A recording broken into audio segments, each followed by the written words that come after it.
do the sound check. Well, Zoom has spoiled me. Yeah. Yeah, for the folks on live stream now, we just went live on live stream, by the way. I think I'm kind of spoiled on Zoom too. It's an easier way to share videos and generally share screens and whatnot. And so we'll probably be moving from the live stream to Zoom, I think exclusively. I might continue posting things to live stream though. Well, July 30th was a smash. The audio was turned up and the video was great. The cameraman did a pretty good job. Okay, well, thanks for that feedback. A lot of neat stuff. Yeah. What struck you as some of the cooler things about that? Well, that let's see, they used two copper tubes bent in a circle and sealed up and filled with GANs. And then they had all the nano-coated wires going around it like a Christmas wreath, you know, that old rat's nest. And you could see all kinds of burn marks and stuff from the energy. That was quite a layout.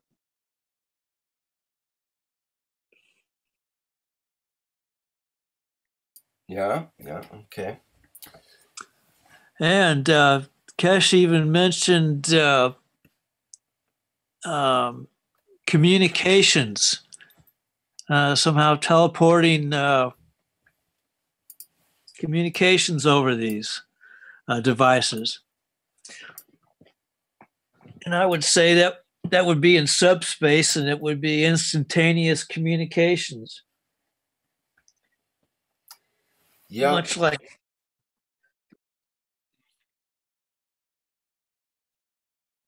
I put those questions up there, but I didn't get around to asking them. That will be an interesting way of communication, instant communication, but not with words and not with sounds. Oh.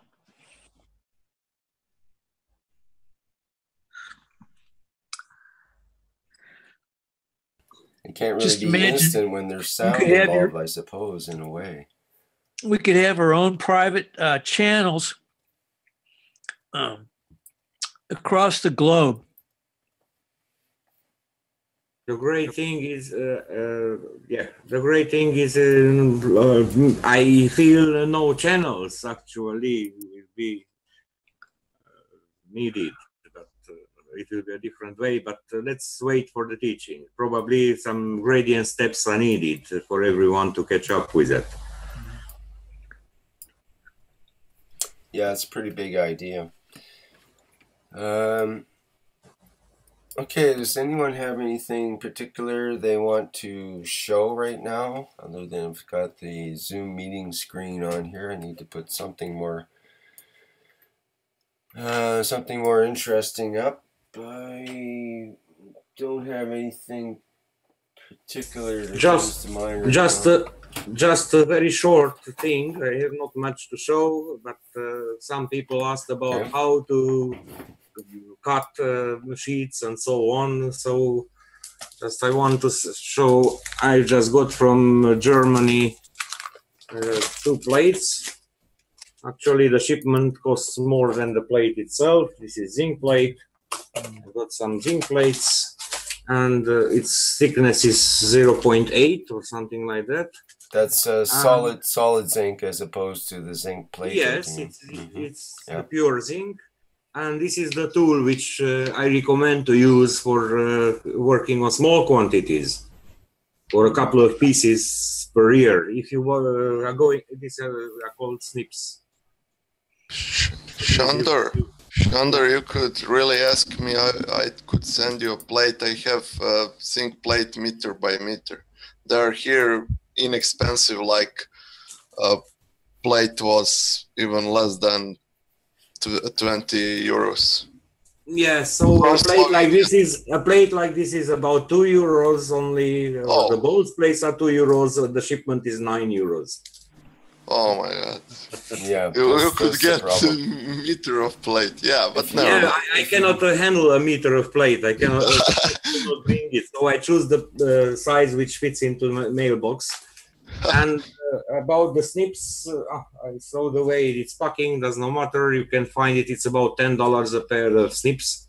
It's not something expensive, and you can struggle a little bit. It will bend a little bit, but after that you can straighten easily the plates. If you are going to produce more quantities, or you are going to make a series production, then you need those shares which you fix on a bench. It has a big arm and it needs a heavy bench, but for that you need some space. It's not for a living room like I'm using for a lab. That's if you have a garage. So a good table shares costs about $200-300. So that's a different thing. So that I wanted to say, and you see my eyes are not very well slept, so I keep talking less and continue tasks which I still have to do. So. And you shave the beard? Yes, it's another task I have to do it. Okay, thanks, Sander. Appreciate that input. Okay, you're welcome. There, I can overdrive the microphone a bit. Hopefully it's not. Hopefully it's not distorted. Anyway, okay. On the end of the 30th, Miran handed up some gifts from the Philippines, nano-coated wire that you apply to a battery. This is something that so a whole bunch of people on another group within Skype have been working on, and I came up with a system of my own,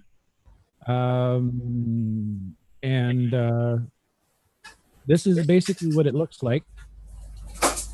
I'm using solid core wire instead of stranded wire, simply for simplicity's sake, and to get the length as much length as I can in a very short space. I've coiled them in nice little flat coils like this, and we've discussed it over and over and looked at it a million different ways, and we found out that we need to do opposite directions of vortexes, using a clockwise vortex on the negative terminal of the battery and a counterclockwise vortex on the positive terminal of the battery. That seems to work really, really well. And there's another view, nice and flat. Nano-coat them. I used the cold caustic method. Essentially just put them in a little tub with on a rack with a little tiny bit of caustic at the bottom, and just give it a shake so that they got wet every couple hours. And the coating turned out actually quite nice on both coils. I used a plastic Pringles lid, poked a hole in it so that I could encapsulate this device. My first idea was to encapsulate it in a bath of GANs, but then I got impatient and I decided I wasn't going to go that route this time around. And so I silicone. That's kind of a lousy picture, but you can see the silicone to seal that hole up in the center and keep everything tight. And there's a ring of silicone around the outside of the Pringles cup or Pringles cap, and a lid pressed on so that they can't short out. They're, you know, if anything happens, if they fall out, they're not going to get damaged. They're not going to touch the hood of the truck or anything like that. So and these are intended to go on top post batteries where you have the split clamp. There's always a little bit of a gap in the clamp, but you just slide that pin that's hanging down into that little slot. John, go ahead. Would it be true that there's no air in between the coils and so on? It's all silicone, and then you have that cover put on. Is that the way it goes? Well, you can see in this picture, there's a blob of silicone right in the center to seal the hole up that they go through. And then there's a ring of silicone around the outside. What's in the middle is just air. I mean, there is air in the middle, but it's trapped in there. It's not exposed to the outside, right? It's just... No. The idea was more of an electrical insulation than anything. Okay. I suppose it protects it from the environment as well. But the coiling idea and putting them in a plastic enclosure came from a fella who did it with a motorcycle, and that made when he described that, it just made so much sense to me. Now I've put these on a truck. We've got them on the truck, and I've got another set on a friend's car. I'll get a report on how they're working tomorrow. But when I put them on the truck ran pretty good. It's a Ford Explorer, 2000 Ford Explorer. And it ran pretty good. The mileage was okay. It wasn't great, but it's a V6, so what do you expect? And but it always idled a little bit rough. And when it was warm, it would surge before you step on the gas, when you put it into gear and you're backing out of a parking spot or something, it would surge. Well, I noticed within 10 minutes of putting these things on there that when we're sitting idling, I couldn't tell the engine was running by the vibration, because there was no vibration. It smoothed that engine out incredibly. Like, it was so smooth. It felt like it wasn't even running.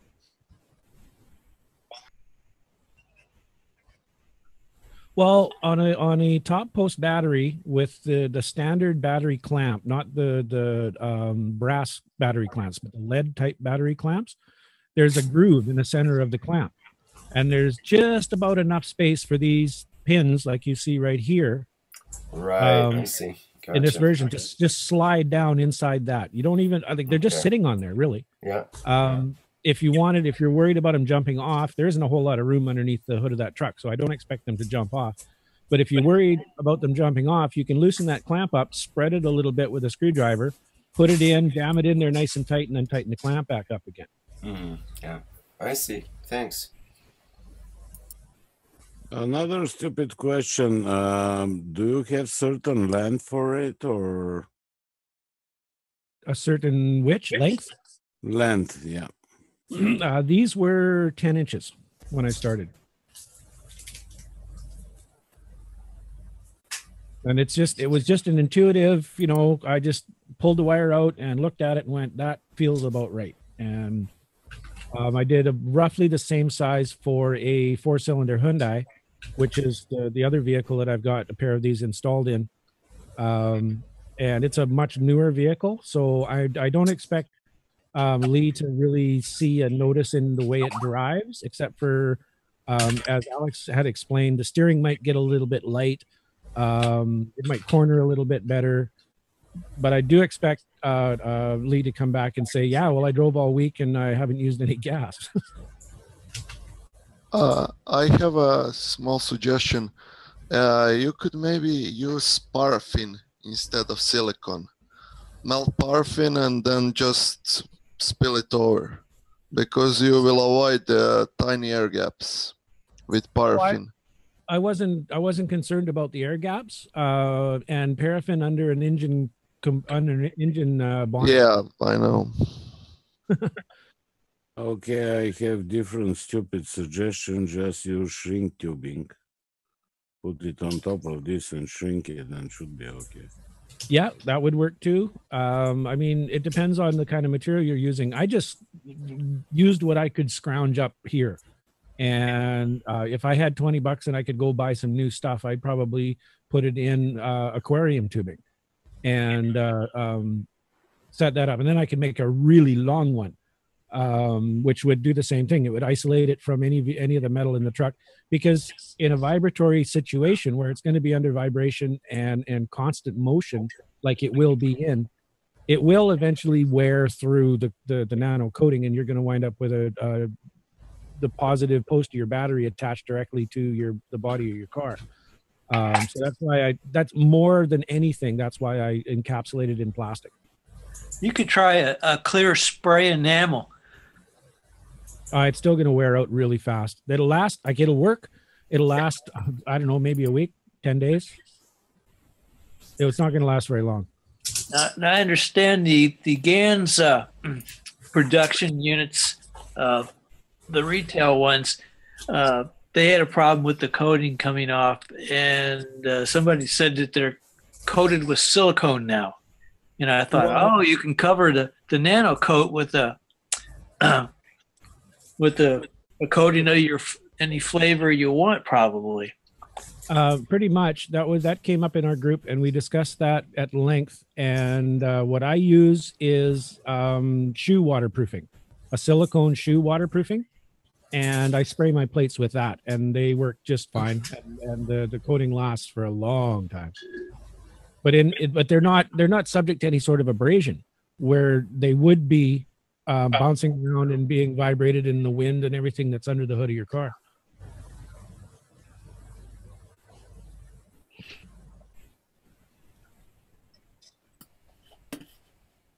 Any more questions?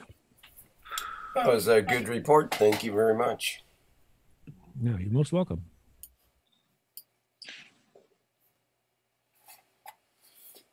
Anybody else have something they'd like to report or say at this time and place?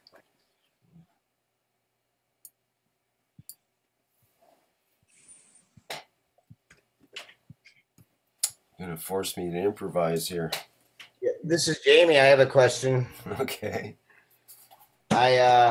Somebody advised me to buy some no salt. It's potassium chloride, and I can't for the life of me remember what it was for. I believe it was in the nano coating of something specific. Has anybody used potassium chloride in their nano coating process?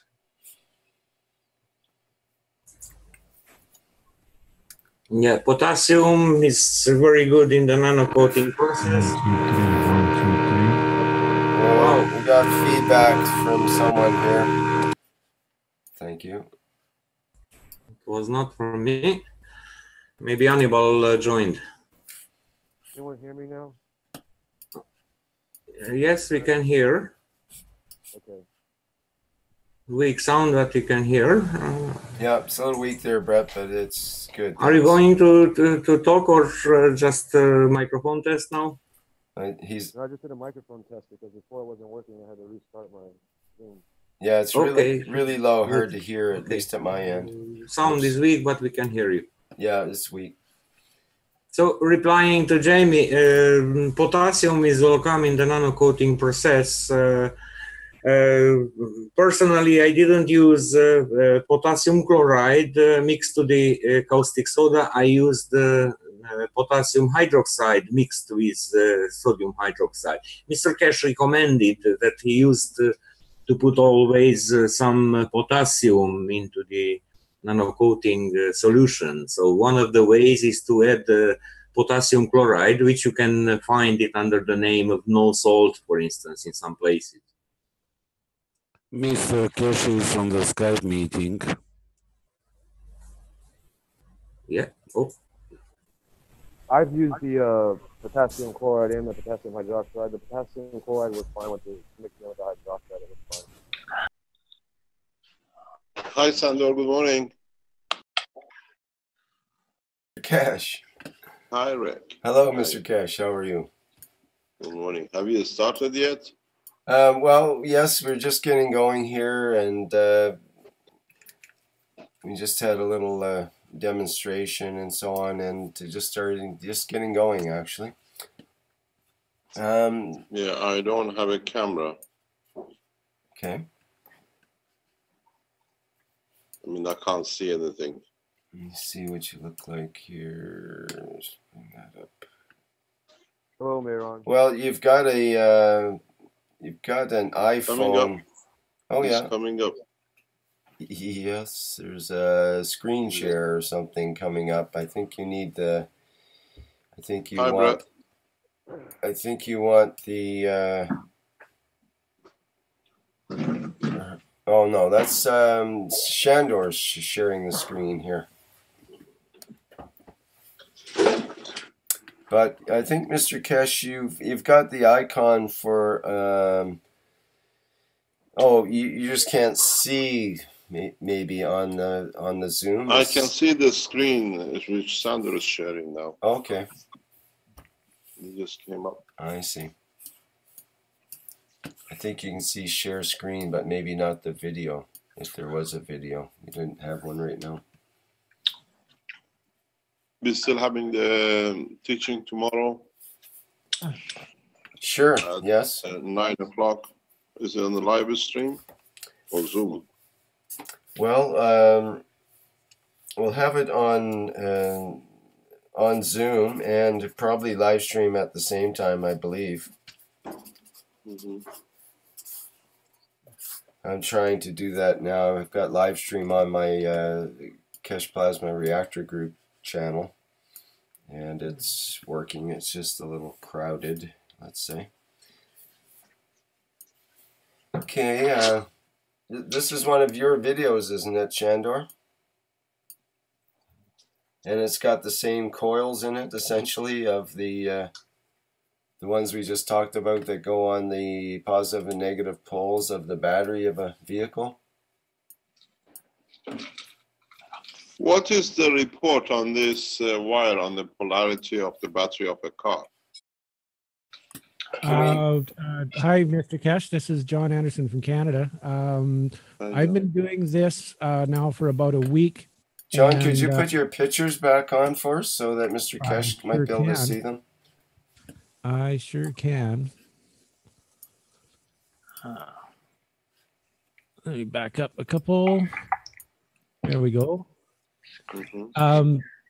One of the things that came to my mind when I was meditating on this was that there needs to be an alternate polarity within the plasma collectors when you put them on the batteries.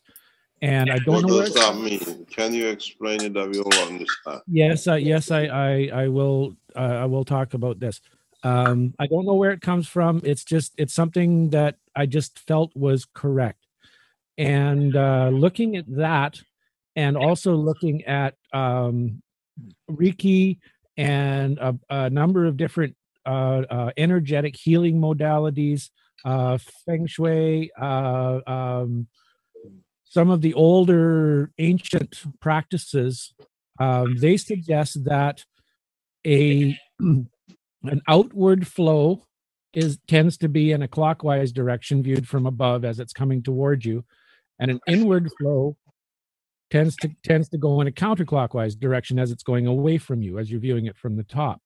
So I wound my two coils, as you see in the picture here, one in a clockwise spiral and one in a counterclockwise spiral. And I put the clockwise spiral on the negative pole of the battery and the counterclockwise spiral on the positive pole of the battery.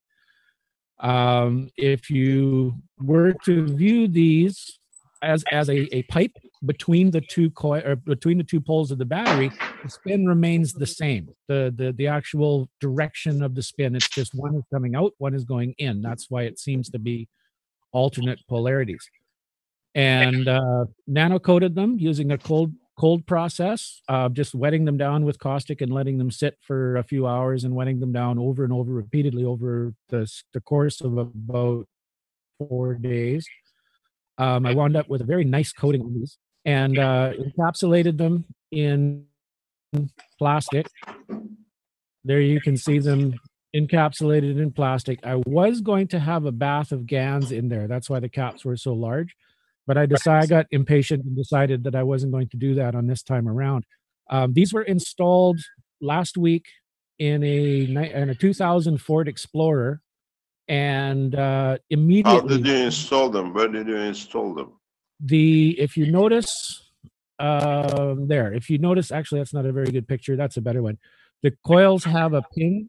Part of the coil, there's a short section that's approximately 3/4 of an inch long. Parallel to the axis of the coil, perpendicular to its circumference, and that just slides down into the space on the top post battery clamp. I don't know if the European clamps are the same as we have in North America, but we have lead clamps and they have a little slot in them, and this fits really nicely down into that slot. Mm-hmm. So they just basically they just sit on the clamp. If you need to actually So you clamp put the anti-clockwise on the positive and a clockwise on the negative. Yes. Okay. And immediately what we found was the truck ran so smooth, the engine ran so smooth that you couldn't feel it run. It was just like sitting there with the truck off and step on the gas and you go shooting down the road. Where this truck used to stumble at idle, it would cough and stumble at idle, and it would surge quite badly at really low RPM. Like when you're backing out of a parking spot, it would surge quite badly. It eliminated that completely within 5 minutes of putting these on. I also have a second set that's on a friend's car, and I didn't tell him what to expect. I just said, this is an experiment. I don't want to tell you what they're going to do because I want a sort of a blind study here. Just put them on. There's no risk to your car. There's no risk to you. Run them for a little while and just tell me what you experience.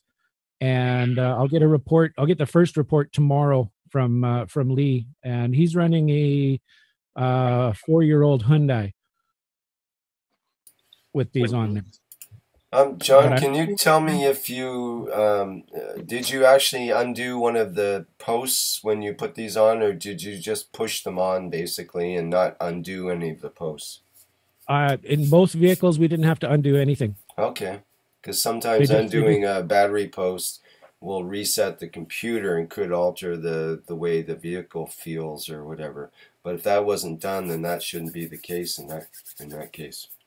Yeah, neither the Ford or the Hyundai. But have you noticed any reduction in the fuel?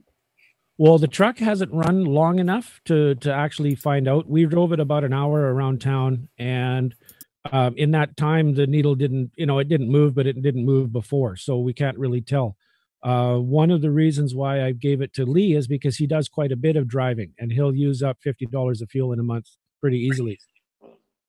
So I'll be able to tell. And he's been following his car. He knows he gets 360 miles out of his tank.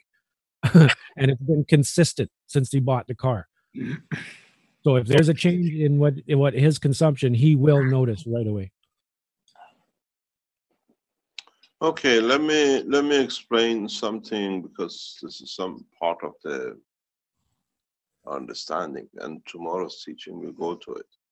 A large number of people have moved suddenly from the beads and GANs into these coils.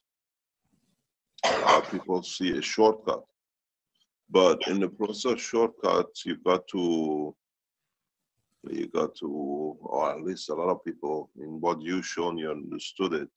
Hope we can extend the knowledge to the others, that when you do the anti-clockwise and you call it as on a positive point of the battery, and when you put it clockwise and you put it on the negative side, we got to understand this in a simple language, in a very, very simple language that everybody can extend the knowledge and development. The anti-clockwise is the gravitational, as you said. And this is what Professor Mal calls scalar waves. Because you're pulling, you increase the strength. So you add to the energy output of the car. With the negative side, where you put a clockwise, you take what is left smoothly back in. In a way, what you do, you push it from the positive, and you have put a sucking pump at the end on the other side, on the negative, if you understand the position. But you're pushing in the direction of the, what do you call it, your starter motor. The position comes, you have to create, as you said, alternative. The alternator does the job because it creates a field strength difference, which then this pushes to the what do you call it, to the camshaft. The process is to increase the absorption of the fields on the positive side of the battery, that by pushing it through, you don't convert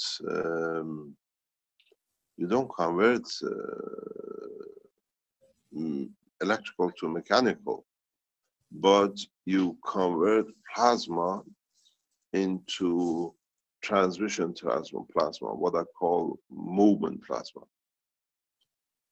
This is what it has to be understood. And then you'll see a lot of people like you will come up with the new gadgets and new ways of producing energy. This flow which you create by pushing on the positive side does not come actually from the battery. What you do, you add another energy source in series with the battery at the positive point. Yes. This is where a lot of people think it's going to be energy free or whatever. The idea you had to put a GANs in the cup, in the plastic, is the way it has to be followed. You're very close to the next step. Okay. So thank you. You have to understand. A lot of people think free energy comes free and the motor goes and everything else. Is that you put the way we do in a current, in a circuit. When you want to increase the current, which is the flow, the push, you put things in series, and when you want to increase the difference, you put down the potential on parallel. By putting this coil the way you've done, you create a absorption of fields from the environment. So now, in fact, your battery has a second battery joined it. But the second battery, the first battery produces AC and DC. Most of the problems of your clanking in your starter motor or your alternator or in your engine comes when the AC and DC of the battery are not in balance. This is something nobody has ever explained. In a couple of lectures I explained this, because as I explained in talks some times ago, that I was in a meeting in Frankfurt 3, 4, 5 years ago, and the guy showed the battery, and then he said he increased the current and the power, and he shows the battery is 12 volts and so many watts, and now he gets 49, it was 36, and he can increase the power. And I just asked him one question. I said, why don't you tell people that you're converting the AC section of the battery into a DC? And you're showing that. That's what it is. You put an inverter for the AC power. This is what most of the people do not realize. And this is, we have to emphasize till it comes home, is that a battery has both AC and DC, not a 12 volt DC. It's inherited in the structure of the plates. You create both, but no one ever uses it.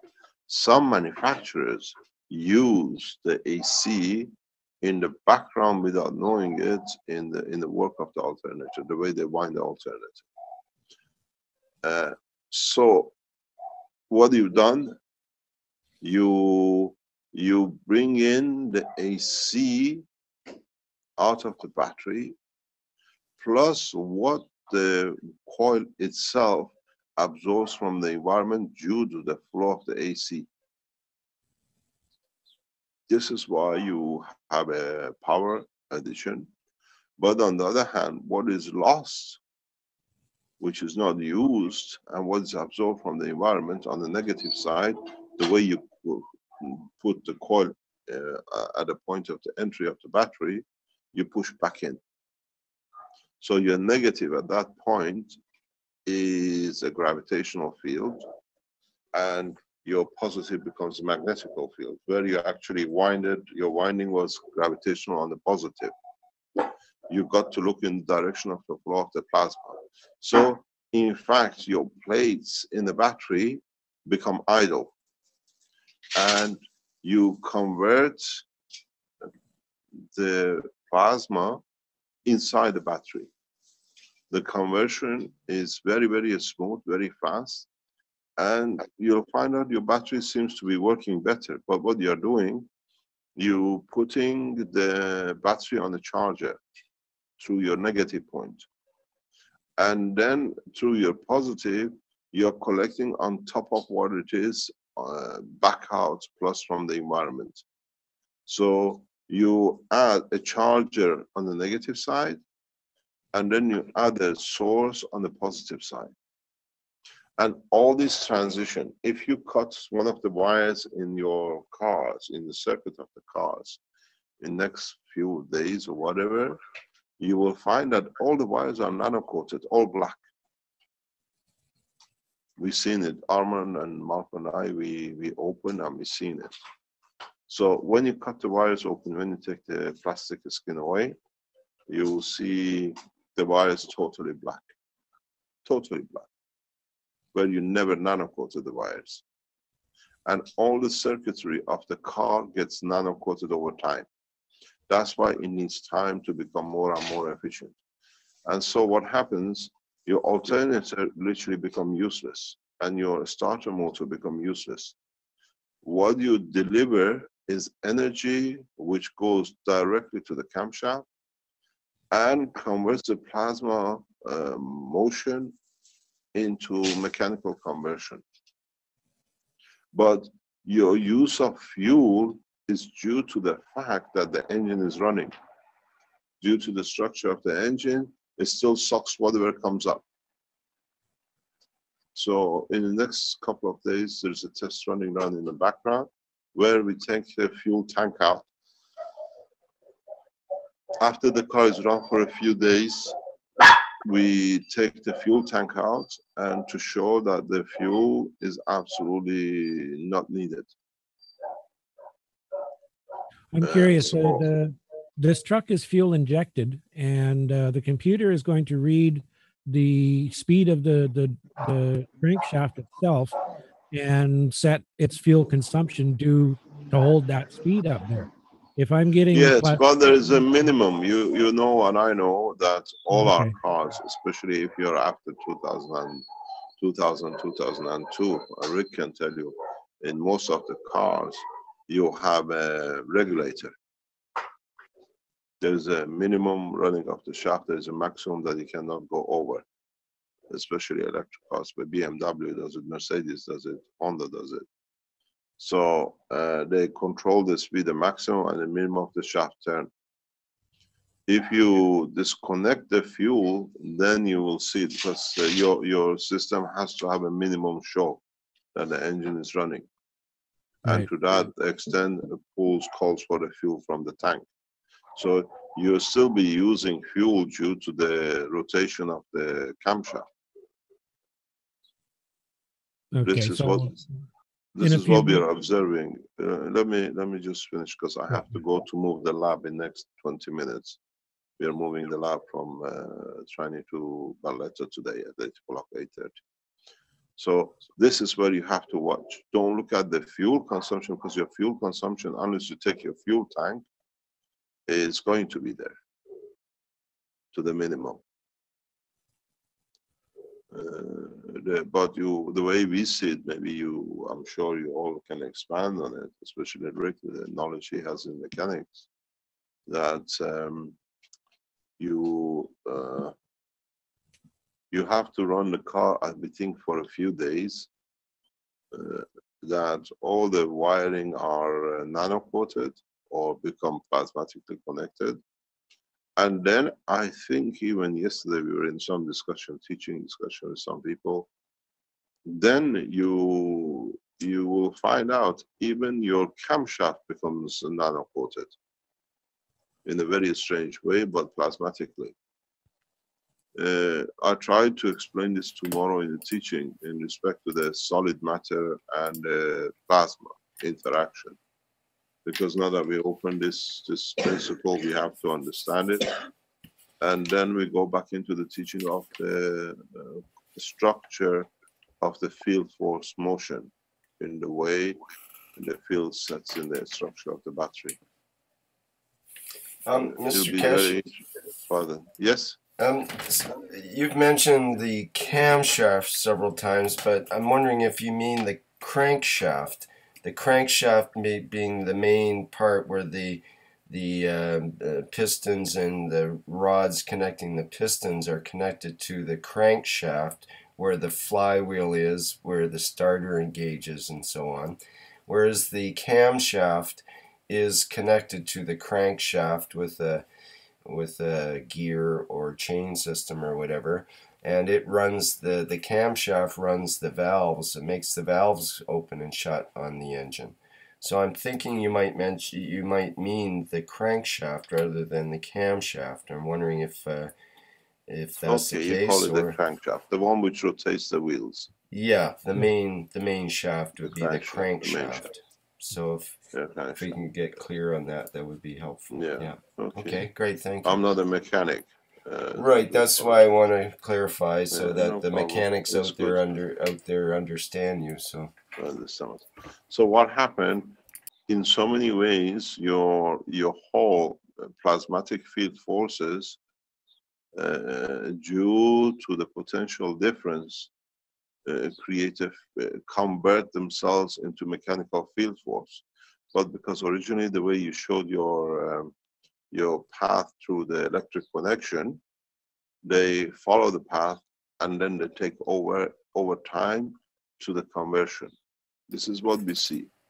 So in next day or two, we know a car is going to be disconnected from the fuel once it starts running, and then we'll see what happens to it. The same principle applies in conversion from AC to DC wherever plasma decides. We see. Pardon? You just said the word there I was just thinking about, which is, you said where plasma decides. And I'm wondering, like, in terms of how you describe these systems that are almost slowly being taken over by the plasma, and does it know to sort of encourage certain things to happen, like the wheels to turn smoother, the gears to interact, and so on? No, it creates a plasmatic potential. No. Let me explain to you. Let me put it in a way. You know, we've seen the plasma where wherever is 120 goes at 120, where is 12 goes at 12, when it's 240 goes at 240, when it's 50 hertz goes 50, when it's 60 goes 60. Okay. The extent of knowledge has to be that it does the same thing in the mechanical side. Oh, okay. Right. Well, one thing that I always refer back to was a movie that made a big impression on me when I was younger, called Close Encounters of the Third Kind, where... Oh, I've seen that one. Yeah, it was great fun. And I remember the part where... Don't give your age away, Rick. Well, I'm sorry. I've just had a major birthday lately, and feel happy to be alive at this point. But anyway, back at that movie, they had the part where there was a kid in the kitchen, I believe it was, and the mother and kid in this farmhouse. And suddenly there was sort of a shaking going on, and the lights were turning on and off, and I think the refrigerator door opened and shut. And one of the things I always remember is there was a screw that unscrewed itself during all this commotion that was going on. So it reminds me that this thing that we are attempting to get our heads around, that's called plasma, is something that can work in that manner. It can do stuff like turn a screw out. It's a plasmatic magnetic field that when it twists around something could very much do something like that if it was, you know, very powerful. So in that sense, I'm wondering if that's sort of what you mean, and that different systems will be affected. Are you still there, Mr. Keshe? Hello? Yeah, hi. Go ahead. Can you hear us? Hello? Go ahead. Yeah, hello. Can you in a hear way, us? you're not wrong. In a way, you're not wrong. You're very correct.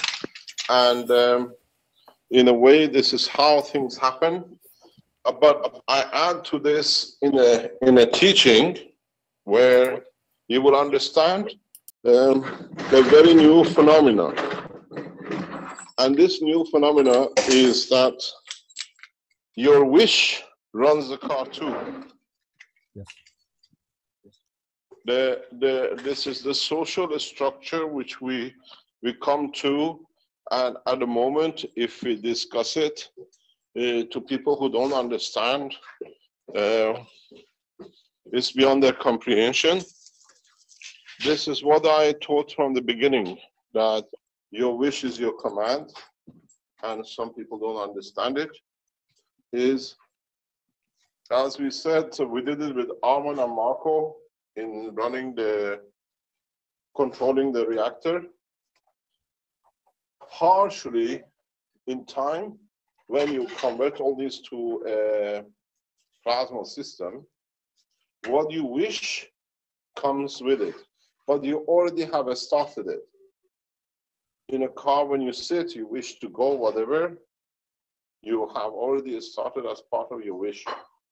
This is something which has to come to open, and this is what we said from the beginning. When you go into the plasma application, you wish, and your wish is your command. Yes, And if my next this way, pardon? If my next experiments work, I should be able to demonstrate that. But you've answered a couple of questions without realizing it. That's going to help me with my next experiments. Don't forget, I see your soul. I don't see your face. I know your thoughts. I understand a lot of people are doing a lot of work around this, but this is the next step in the development of the technology, in the space technology. In the coming 6 weeks, I will teach very heavily on Thursdays. We go blind to whatever bullshit is going around, people who are trying to divert attention into bringing into reality what it is. Nobody is adding to the knowledge. All this needs to be added the correct way. And the people who are the time wasters will spend their time wasting and stop adding. You will see how we will teach you how to manage even your cars through your thinking, not through your cars. And you have started it, for example, and we expand on it, because now you're getting ready to see that part of the development. In pieces, we have put it out over past year, 2 years, and all those pieces are going to come together. The power, the energy of the system, conversion of the plasma to a mechanical system. You're not doing, let me explain to you something. I was explaining this to some scientists in the past few days. What you have to realize is that plasmatic magnetic field of the solar system converts in a specific position into the mechanical rotation of the Earth. There is no motor. This is what I've been trying to teach you for past year, 2 years. Now you're getting to it. Now you should then be in a puzzling for you how the power of the motor, electric power, is converting into motion, which you can't understand. In fact, you are repeating what is done in the universe. Now for the first time you see it. The power, gravitational magnetic field, converts into rotation, physical rotation of the planet. Gravitational magnetic field of the Earth. Oh, it's Eugene's guy. Oh, he had his mic open. We had some noise. Okay. So now you see now it shouldn't be strange to you. How can you explain the mechanical, electrical power from your battery with your nano-coated wires converts into mechanical? Now you're dealing with plasma, and this is what I try to bring to you slowly to understand. How does the power of the plasma of the sun convert into the rotation of the sun and the rotation of the solar system? There's no motor. The field forces, the way you put the positive and negative, you have created that difference where at the point of interface is the engine which creates it to the rotation. So if you look at it, your positive point in the battery is the gravitational field of the sun, and your negative is magnetical field. And these two fields have to convert somewhere from one to another. And that point of conversion leads to the mechanical rotation. That leads to rotation. This is what we see as the rotation of the plasma. This is what in the teachings, we'll start teaching to understand. The potential difference, but now with the engine, you pinpoint where you want the potential difference to be.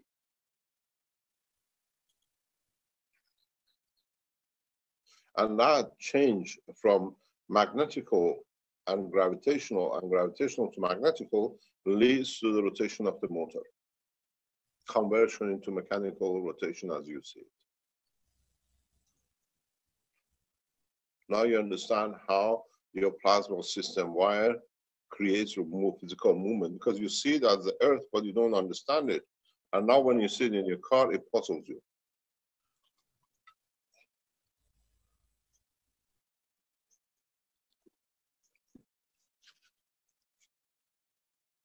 Well, thank you very, very much. That was an excellent explanation, and it certainly opened up a lot of doors. It has to.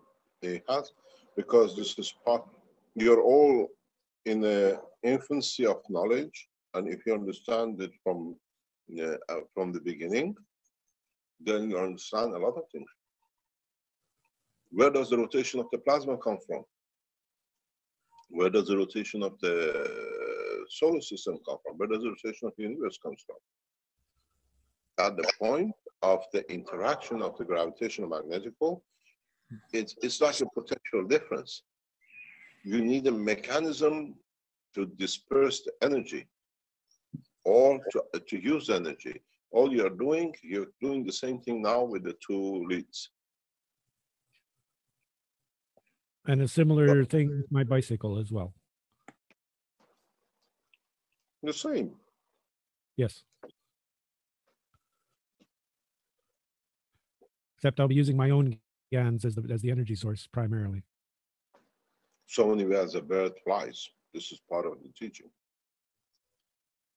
So you should not be puzzling whether the mechanical flow comes. This is the crankshaft or is it crankshaft. It's irrelevant. You have created an electrical flow up to the camshaft or a crankshaft. Yes. From there on, there is a back connection which comes to the motor, it comes back to the battery. But now isolated in this process, conversion of the gravitational to magnetical, magnetical to gravitational, the field has to be dissipated. It becomes the rotation of the wheel. The same thing with the sound system. Just for clarity's purpose, I realize this is a kind of a step backwards. Alex, when he put the system on his car, he one of the things he mentioned was the steering got very, very light, and the car felt like it was on rails. It steered really, really well. Would this be a function of that plasma infusing the entire body of the car? Yes. Okay, that's what I thought. Thank you. There's actually been several reports let me of people explain. Let me explain something. Similar things. Because I have to get in the car to drive. I've got to go to the center. Let me explain something. While the plasma flows through the car, yeah, now you have a system which is both mechanical, gravitational, dynamic. Now it has to show a response to the Earth gravitational magnetical dynamic too. Yes.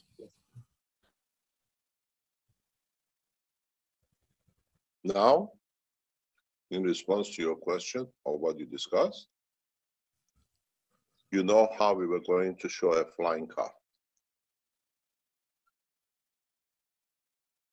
So it is essentially the same process as the flying car, just a slightly more crude system. Well, I shouldn't say crude, less controllable system, because you really have no very controllable. Just I'll show you how to control it in the coming time. Okay. Okay. Once you start using this battery in the background, or as we are developing in the other side a new version of it, you will see very soon. Your engines are, or your rotating engines, one of the best things for your flying car.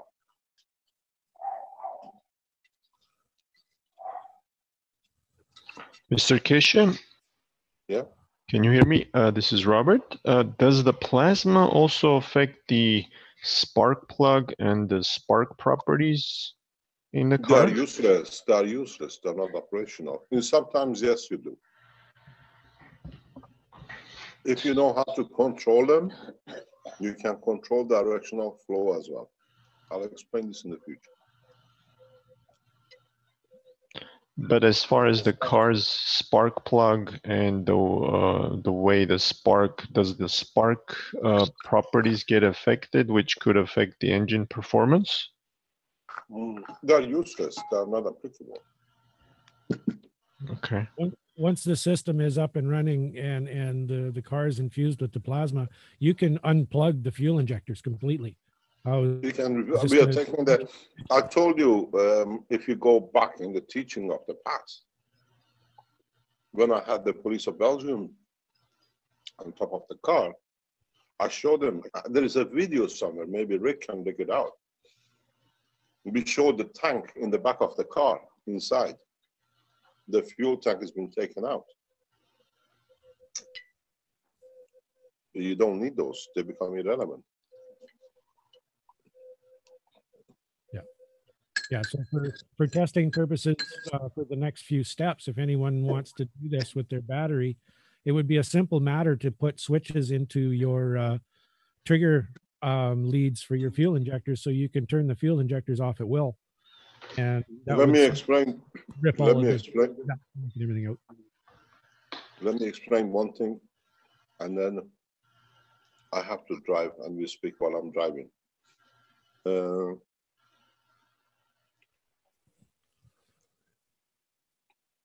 If you use GANs, which is liquid, you will find some problems. If where you put your coil and you put the plastic cap, separate the copper, nano-coated, from the gas, that it doesn't touch it, but it absorbs its energy, you can use a wet gas. Oh. But if you put the coil directly in touch with the gas, you got to use a dry gas. Because the water will play duality as a short circuit, as a water in one system, and then as a gas in the other, like the human body.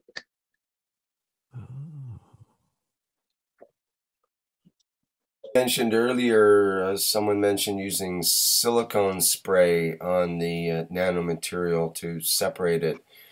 Would that be adequate, or does it have to be an actual barrier? Test and try. It'll come with trials. We don't know. They used silicone shoe spray repellent stuff. It's pretty tough.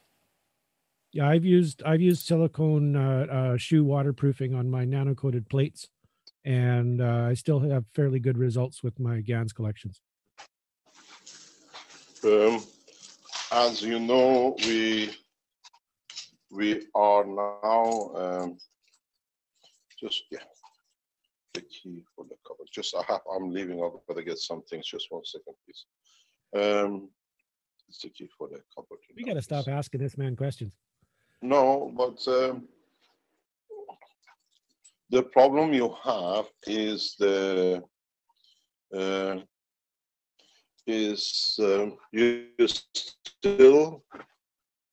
were in a schizophrenic condition between matter and GANs.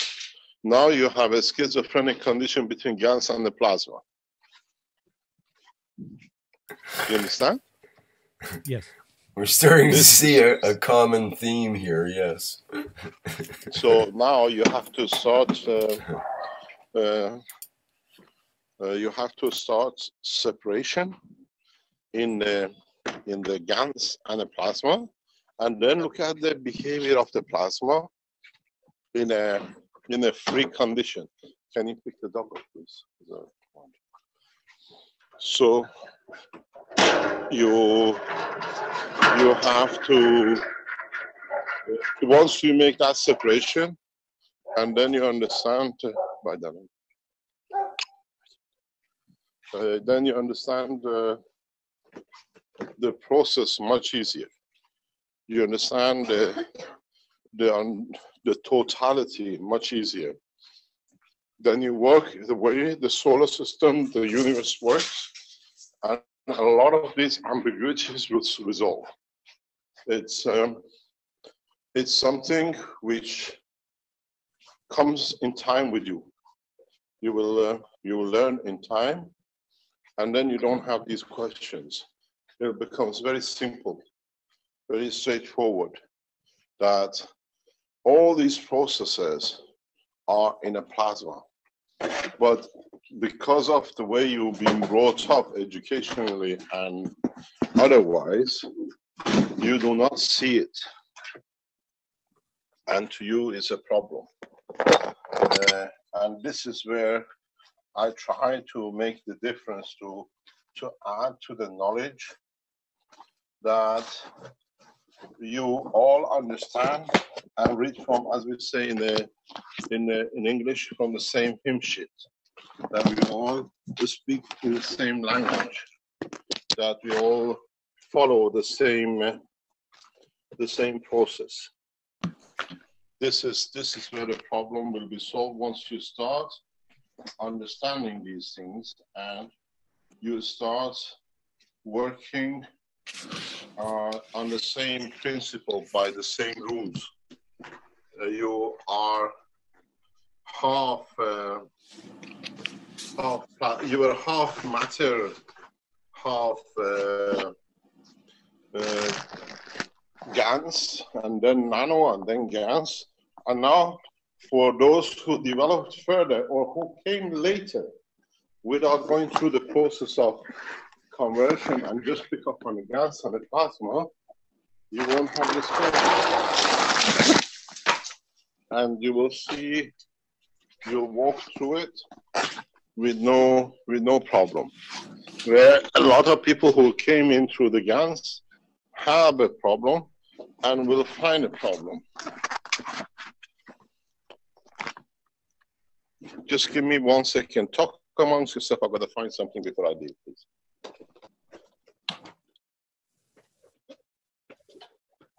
Well, it definitely has got me thinking about this new system for my bicycle now.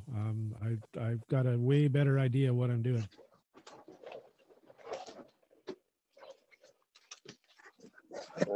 Chris, may I ask something? Hello? Go ahead. Yeah, I'm concerned about I don't know who was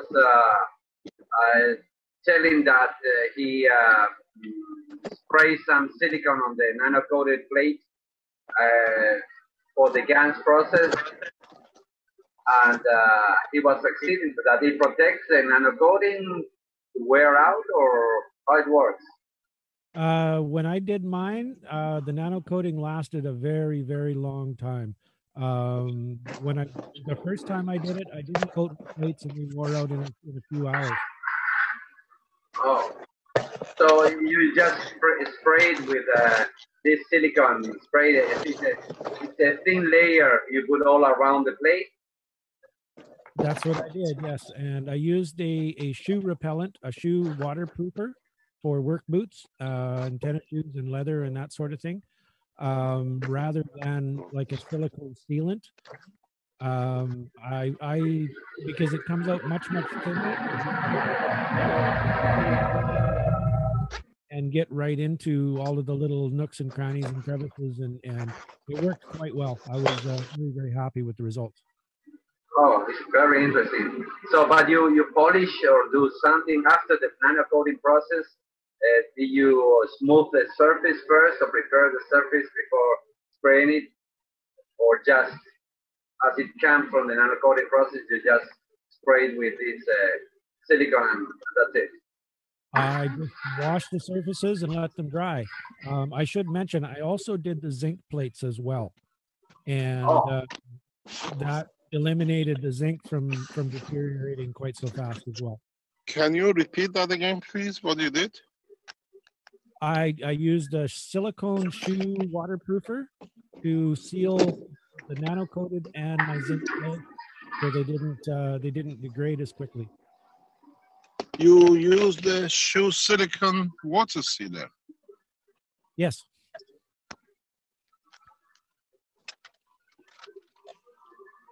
Should I not have? No, I'm getting enlightened by your knowledge. Oh, okay, thank you. So easy to do, because what happened now, we are testing number of these things for different applications. Like at the moment, there's a problem with the water dissemination. As you know, years ago, I was involved with Samsung, the desalination people, as part of the technology. And the process, they use a lot of energy in that process. And part of it, now we see the total eradication of the use of any energy through the use of GANs materials. And what we do, I'll explain this. This is one of the systems which hopefully will show in Tehran in the coming months. As part of the processing, reprocessing, energy cleanup, will be shown hopefully, if you get it the right way, in a conference in Tehran or in an exhibition in Tehran. This process is important, and the way you explain it, it makes it easier in coating, because we do a silicone coating, but shoe polish is a silicone shoe polish is one way of doing it. As a spray, it's a good alternative. Finally. Oh, sorry, Rick. I wanted to show on the camera exactly the product that I was using.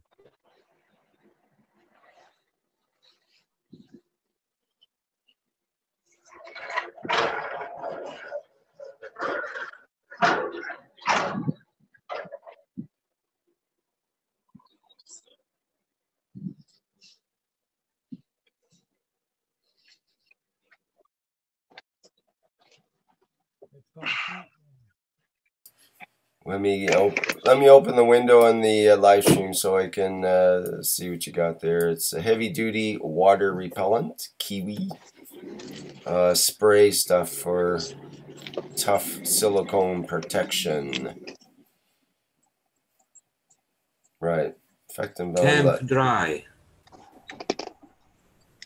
Camp dry. Right. Okay. Well, that makes sense. I know there's several brands of that kind of stuff, so that's a good hint. I think the important part is make sure you get stuff that'll work on canvas and leather and all as many broad and varied surfaces as you can find. Yeah, we can barely hear you there, but we caught that. Yep.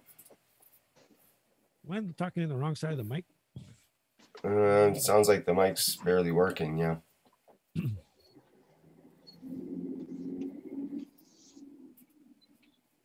I can put on this mic. That's probably not any better. The process is, as I said, you understood fully, is that you deal with the fields and not with the wires. Yes. And this is what we have to bring in, because we're getting so many new people coming in because of the things which are happening in the teachings and what a lot of people are coming with a different insights into the technology. We are not dealing with the matter state, but because of the matter state, we create the channels of the flow of plasma where in the universe is free till it decides. And if people understand this, people who come around us to comprehend this fully, then most of our problems will be solved. They see physical connections, but they don't realize that these physical connections, like the wires and motors and the rest, are all part of a plasma structure. Because in totality, if you look, the body of the car is made of metals, and you connect somewhere, your wiring is connected to the body, is earth to the body of the car. So in so many ways, the frame of the car becomes part of the plasma of the reactor. It becomes part of the spaceship. Yes. And if you increase the level of the fields absorbed at the point of the battery, where now you created a condition of GANs, or flow of plasma, now you understand that your whole car is part of the structure. Where up to now you were looking for point by points, wire by wire, connection by connection. This is something which slowly has to be added to the understanding. You're looking at the wire, which the way you winded it up to from the battery, clockwise, anti-clockwise, you now have set a path. But this path encircles in it the engine, the drive.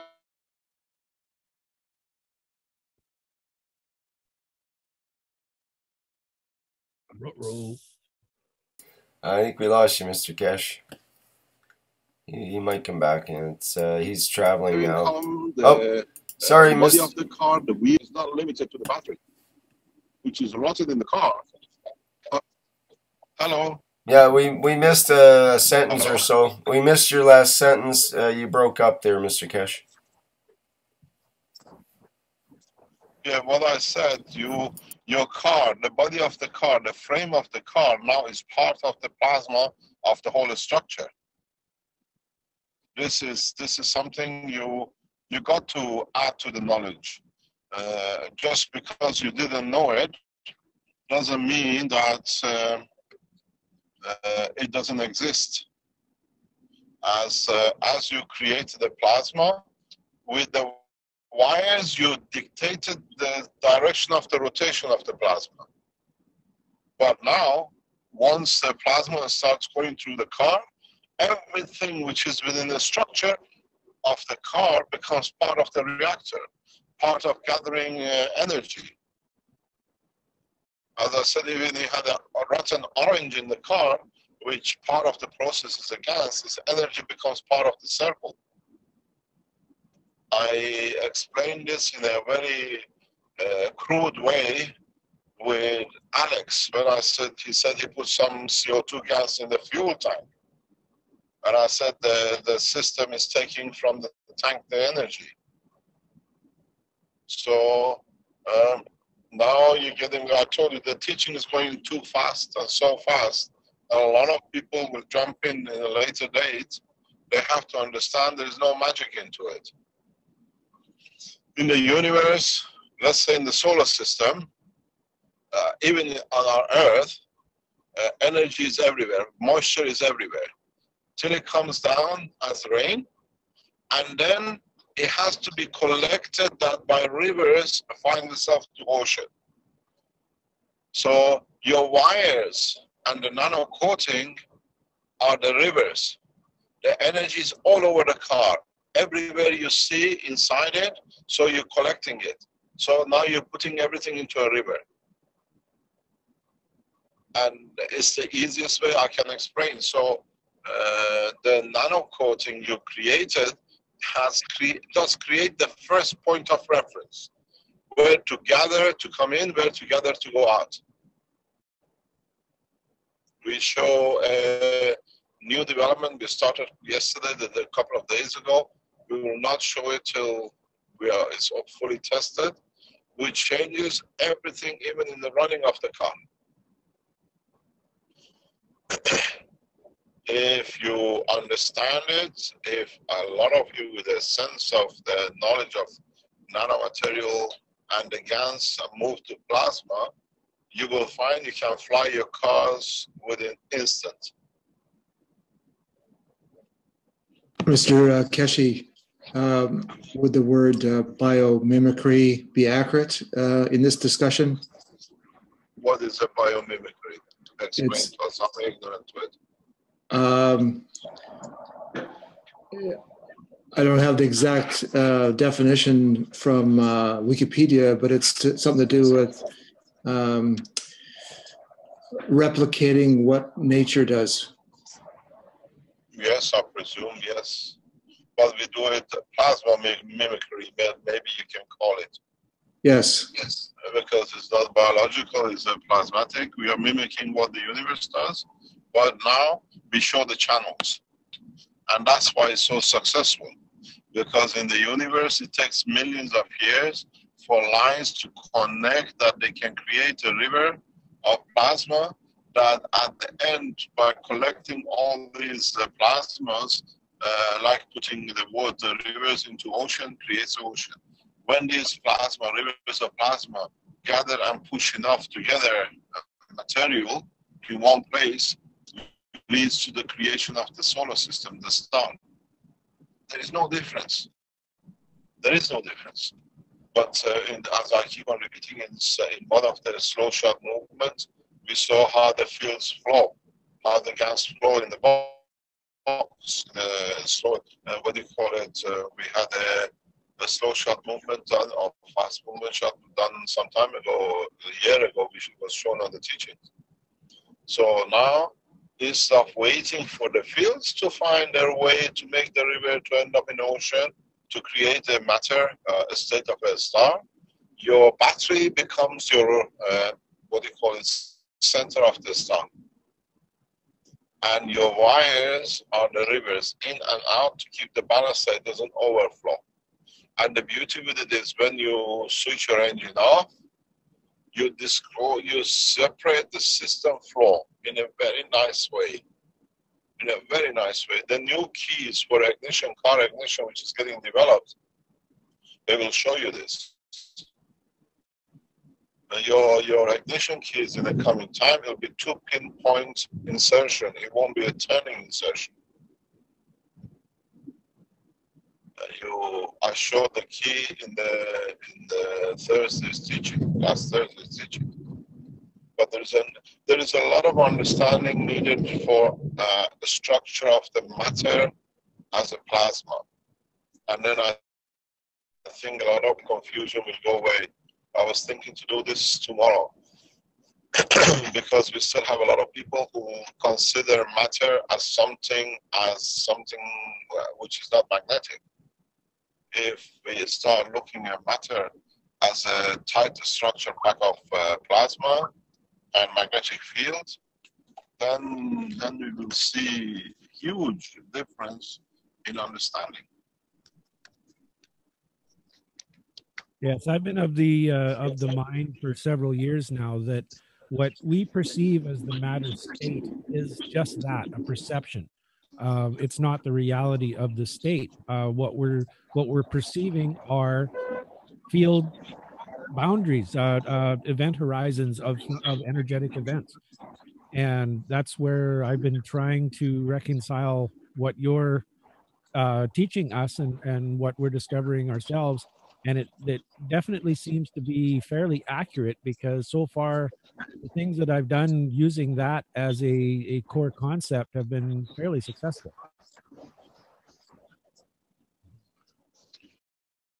I think everybody has the knowledge. It's just accepting that there is more to it than we thought, or we need to understand a little bit more.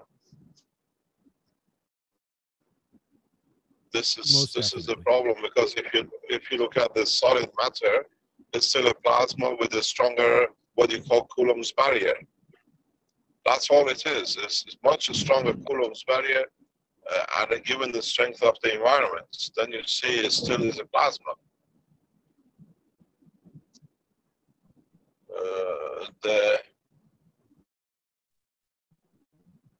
The problem is there is too much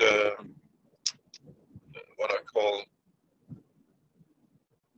disturbing points in understanding the totality because of the knowledge of the past. And this takes time. In the coming time, children don't have this problem because they'll be brought up in the understanding of, like we talk about the solid, liquid, and gas.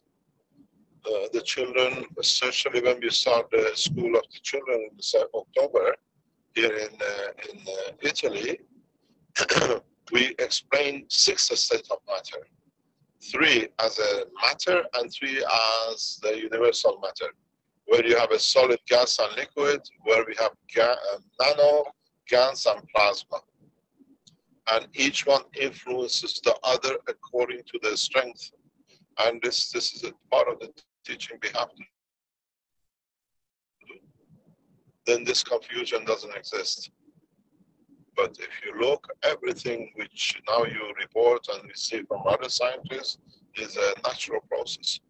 Your car should be flying. If you use this nano-coated materials, or the way you're putting gas into the back of the container, you will find your car should be on the stage of hovering.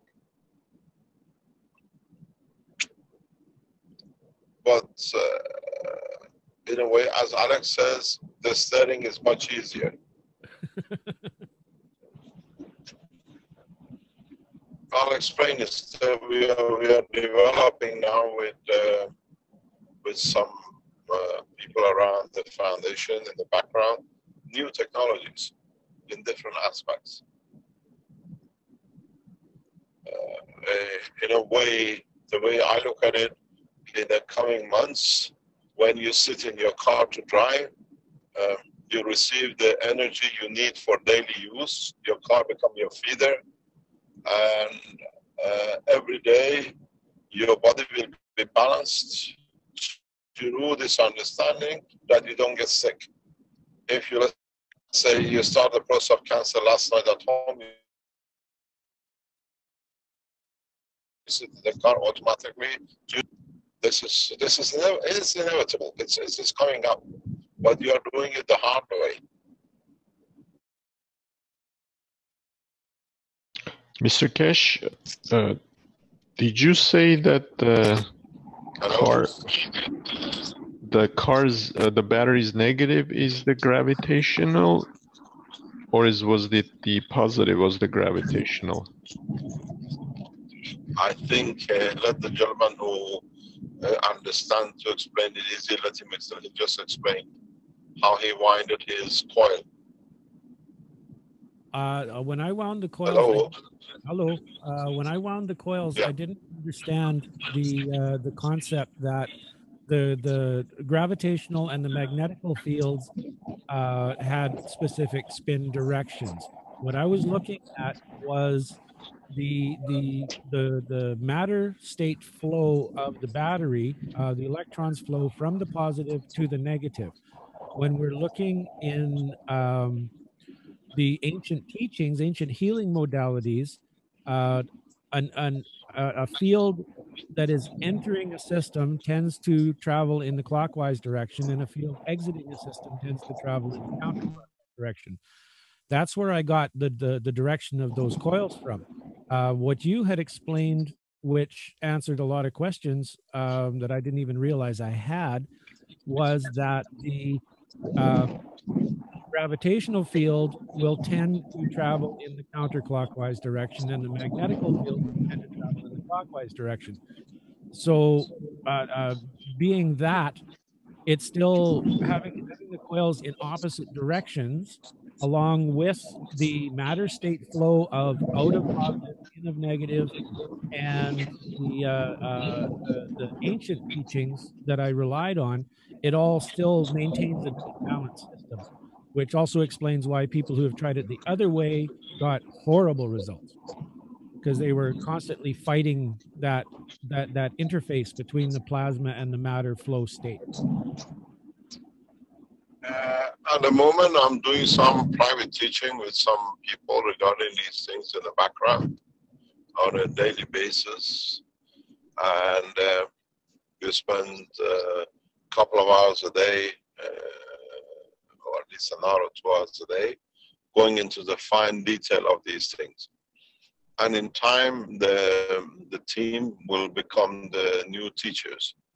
I'm just closely every day working with them to bring it up to a scratch that they are highly knowledgeable in this field, to explain these things the way they see it, both in the matter state and in the plasma state.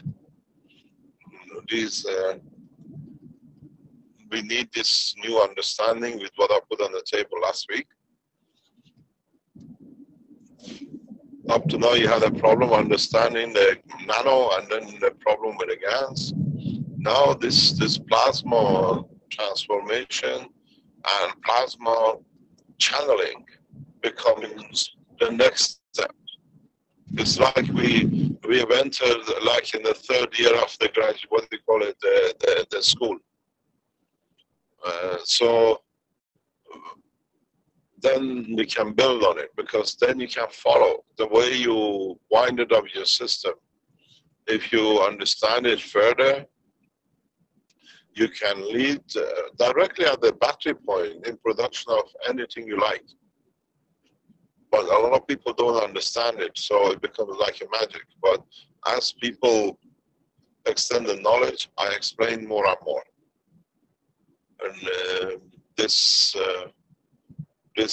walking away from what you call it, GANs into plasma control, then you have to understand the next step. Choose and understand the totality, the way operation done in the universe, and bring the GANs and nano together the way it has to be done. And then bring the, what do you call it, the plasma together. And then you work in a system which is the way the universe works. At the moment, I see a sporadic knowledge people using and doing, and destruction and which is created in the background has put a lot of people with the knowledge wrong-footed. But it's good, because they're not supposed to be there, because they don't participate in any development. Self-ego has become bigger. But if you understand the way you go from solid to liquid and to the gas, and then if you create the right condition, gas becomes solid again, you are now in the same process. You go from nano to GANs to plasma, and then you go back to nano as you like. There is no difference. But now you play in the plasma state, the strength, not in the matter strength. then you understand whatever you do, then you have to understand where there's an interface between the nano and a matter strength. Is that the liquid state as a gas state or as a solid state? What will the outcome be? What about if you have a GANS and then you have an interface with a matter and a GANS and a nano and a gas or a liquid state or a solid state? Or then you see it with a plasma. That's why, as I said at the beginning of these talks, it was strange for you how come the plasma creates a rotation in the crankshaft, because you don't see the totality. Where now you have an interaction of plasma with the solid state matter of the condition in conjunction with some vapor which is from the gas itself. So you got to start opening your eyes, and literally I think somewhere one of our animators have to draw animation that it shows the interaction of 6 combination, not 3 combination. Then most of these problems, you just look what happens when GANS with the gas interacts, where the GANS with the nanomaterial and let's say gas interacts. Then you see we are not out of line with what happens in the universe.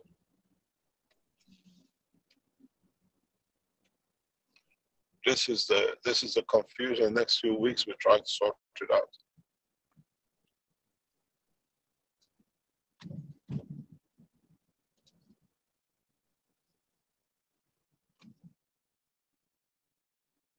Hello?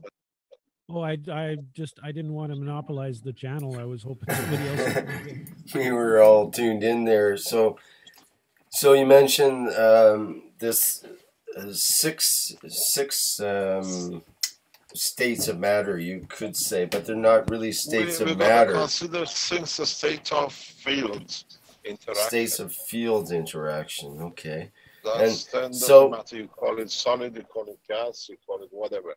Oh my God, these guys are already here. Gentlemen, I have to go off. It's the lab getting empty. That's funny. Great. So I'll come back to it when it's finished, yeah? Best of luck to you, Mr. Keshe, with all your work there in the lab. Thank you very much. Bye-bye. Bye-bye. Bye. Thank you very much, sir. Thank you very much. Okay, well, that was a nice visit. Helped clarify some things. Any comments or ideas about that?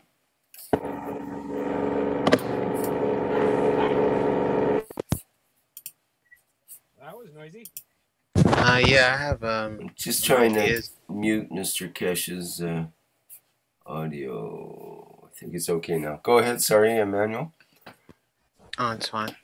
Now that we've gotten into the rotational side of the coils, counterclockwise, magnetical, and gravitational clockwise, if we look at the interaction of these fields, then we can create a parallel type structure where, say, a coil in a certain winding around another coil at a certain distance with a certain winding, around another coil with a certain distance and winding, the interaction between these field forces to create the material and condition that we're looking for without physical contact. We've already seen some of that already, but there's a way to do it to create GANs even without even putting the materials in the water. We've seen that with the plates outside. But if we understand this rotational aspect, we should be able to do more with it, if you get my drift. I think looking at the rotations of the different planets and how they interact might lead to some understanding as well. I don't believe what he was describing in the rotational aspect is inherent in the plasma itself, only in the conditions the plasma finds itself in. So if you set up a plasmatic field around a system and you want it to rotate, it will rotate. If you want it to move linearly, it'll move linearly. That's that. At least that's the gist that I got from what he was describing. I don't think I'm talking so much about the rotation of the plasma. That might have been incorrect.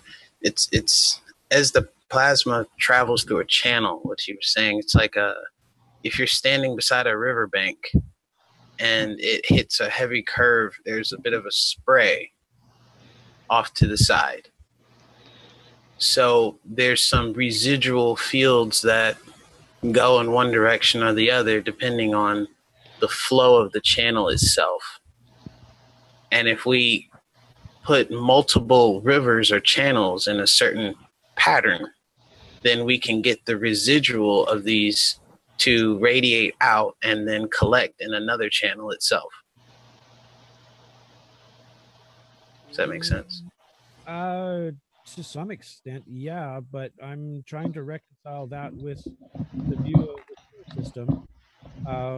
That would almost suggest that the fields on one side of the planet in relation to the sun, to the say to the left side in relation to the sun, to the right side in relation to the sun, are unequal.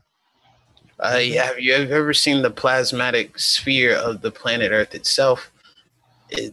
Due to the condition, the compression is different. Plus, you have different gravitational rotations of the bodies themselves. Yes, I'm wondering.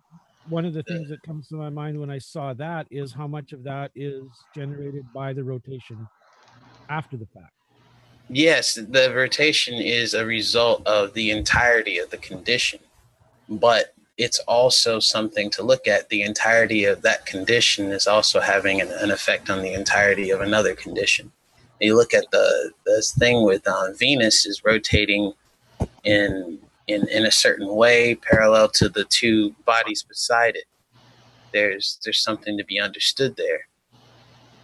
And the composition of the gases and the different planets, they tell a story of the elemental table. And if you can mimic these same plasmatic field forces on a gravitational level and a resultant totality level, then you can create the same materials just like the universe or the solar system creates materials. Okay.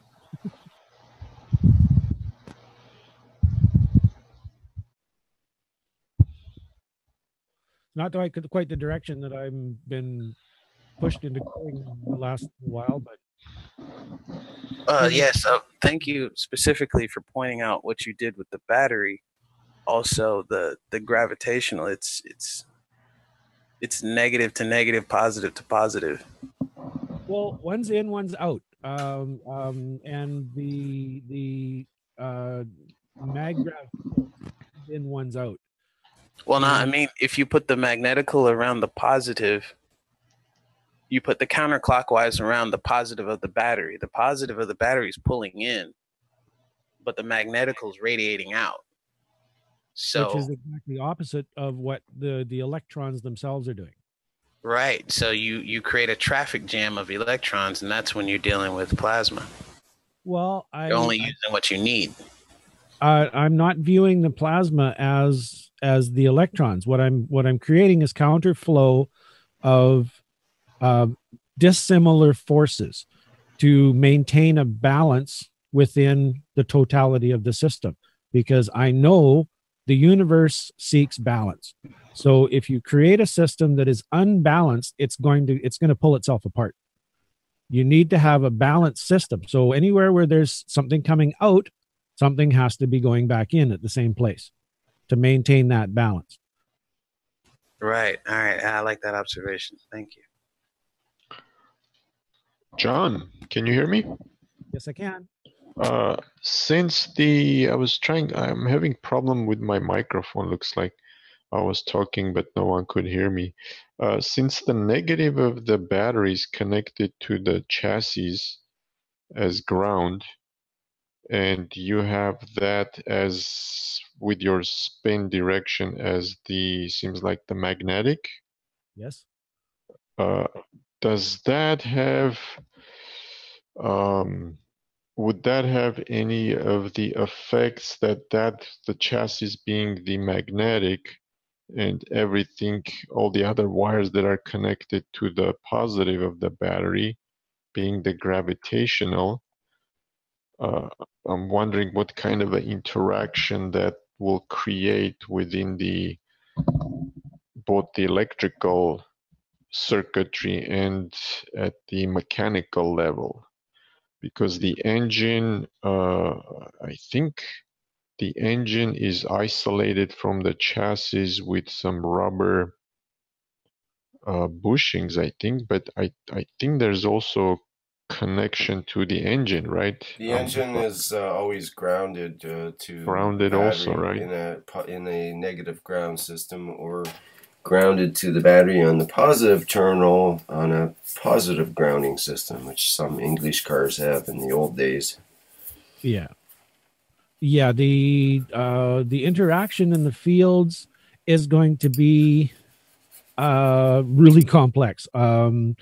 Anywhere where you have a flow of a singular form of plasma, you're going to have a corresponding flow of that opposite plasma to balance that out again. Now, if it's going to be flowing within the eventual nano coating within that particular conductor, I don't know. I would think that you would have a one field flowing within the nano-coated structure and one field flowing around that nano-coated structure in the opposite direction to maintain that balance.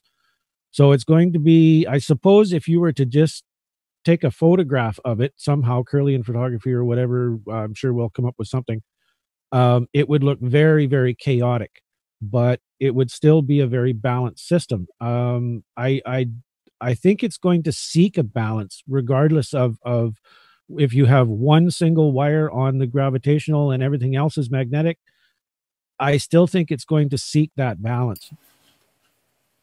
And what is the shape that that balance normally takes in fields that from a source?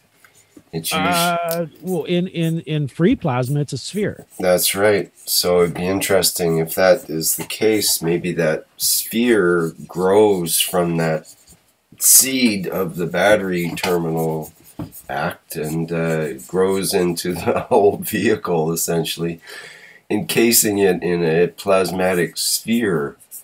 It's a very interesting concept. Well, that's kind of what I'm envisioning as Miran was talking about it. Yeah. Also with my bicycle, I haven't figured out where I'm going to put the collectors yet on the bike. Probably on the rear axle. And on the handlebars? Well, I may have some on the handlebars to actually connect me with the system to use my GANs as the core energy source. What about an electric bicycle? No. This is a plain old pedal bike. Electrical bicycle, yeah. Put the coils on your wires. But this is a plain pedal bike. The only electrical system on this bike is a little magnet on my front wheel and a pickup coil running a speedometer.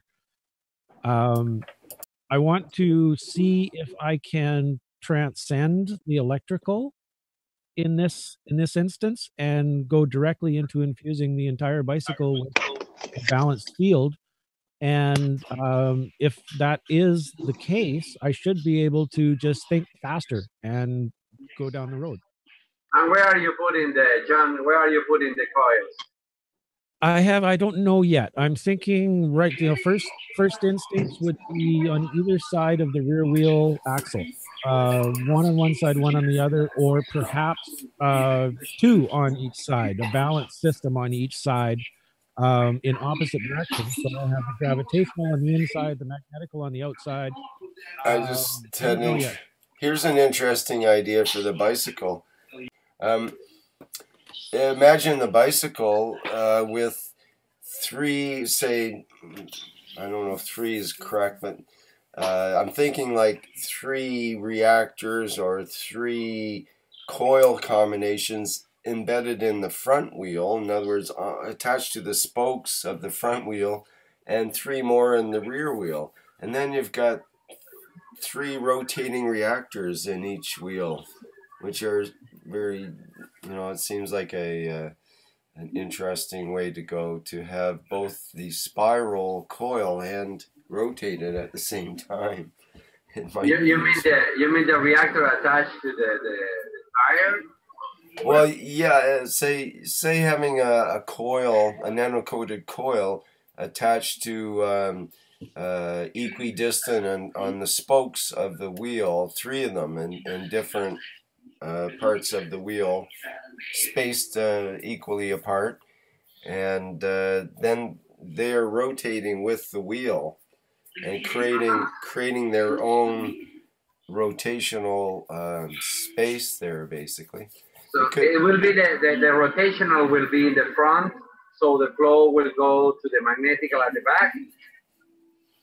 Quite possibly, I don't know. Well, that's a good idea. If you had a single coil, looking at it from one side, it would be a magnetical attractor.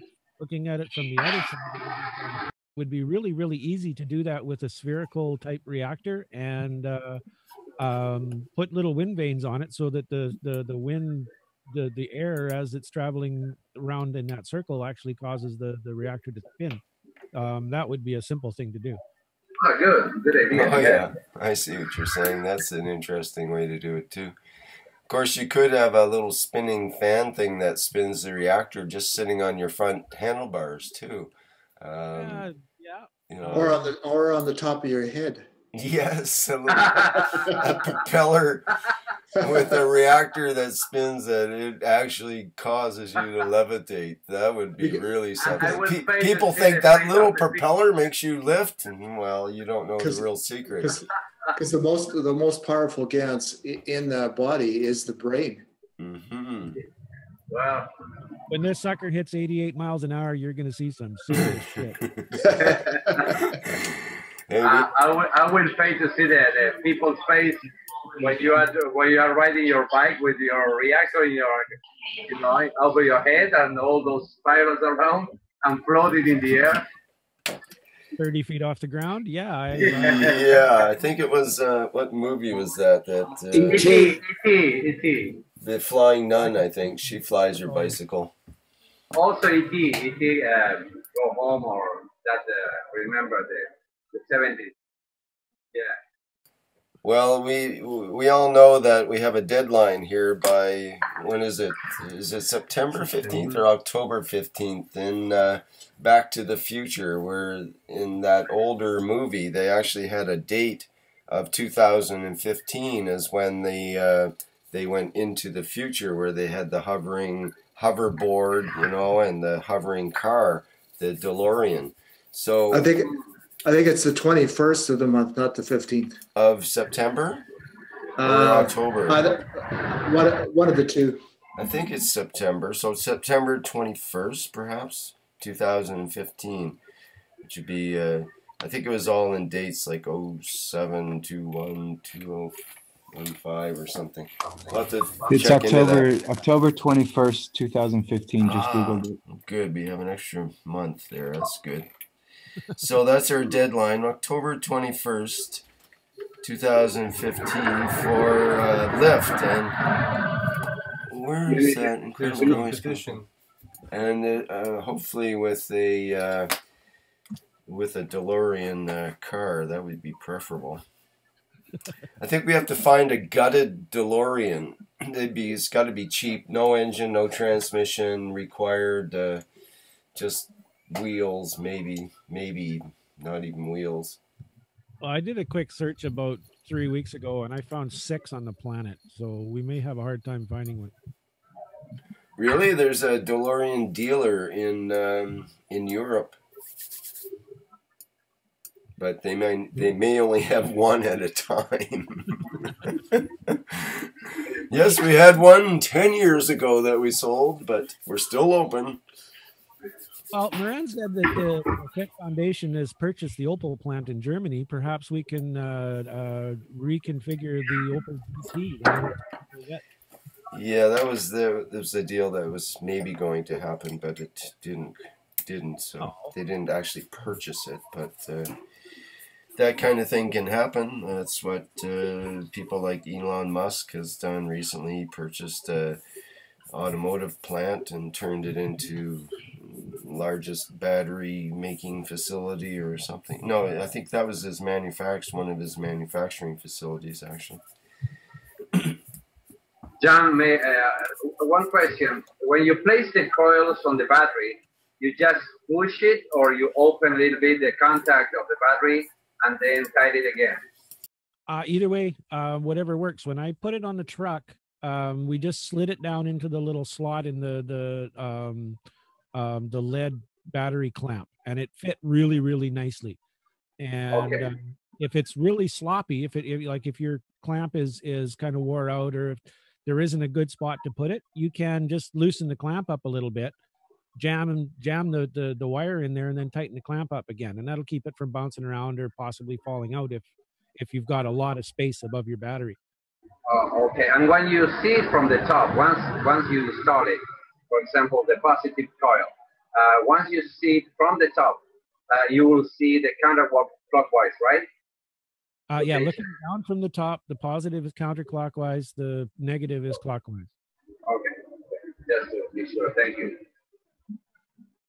And if you were to actually, with your finger, if you just draw a clockwise spiral and then keep that spiral going and move it to the other side, just like a pipe,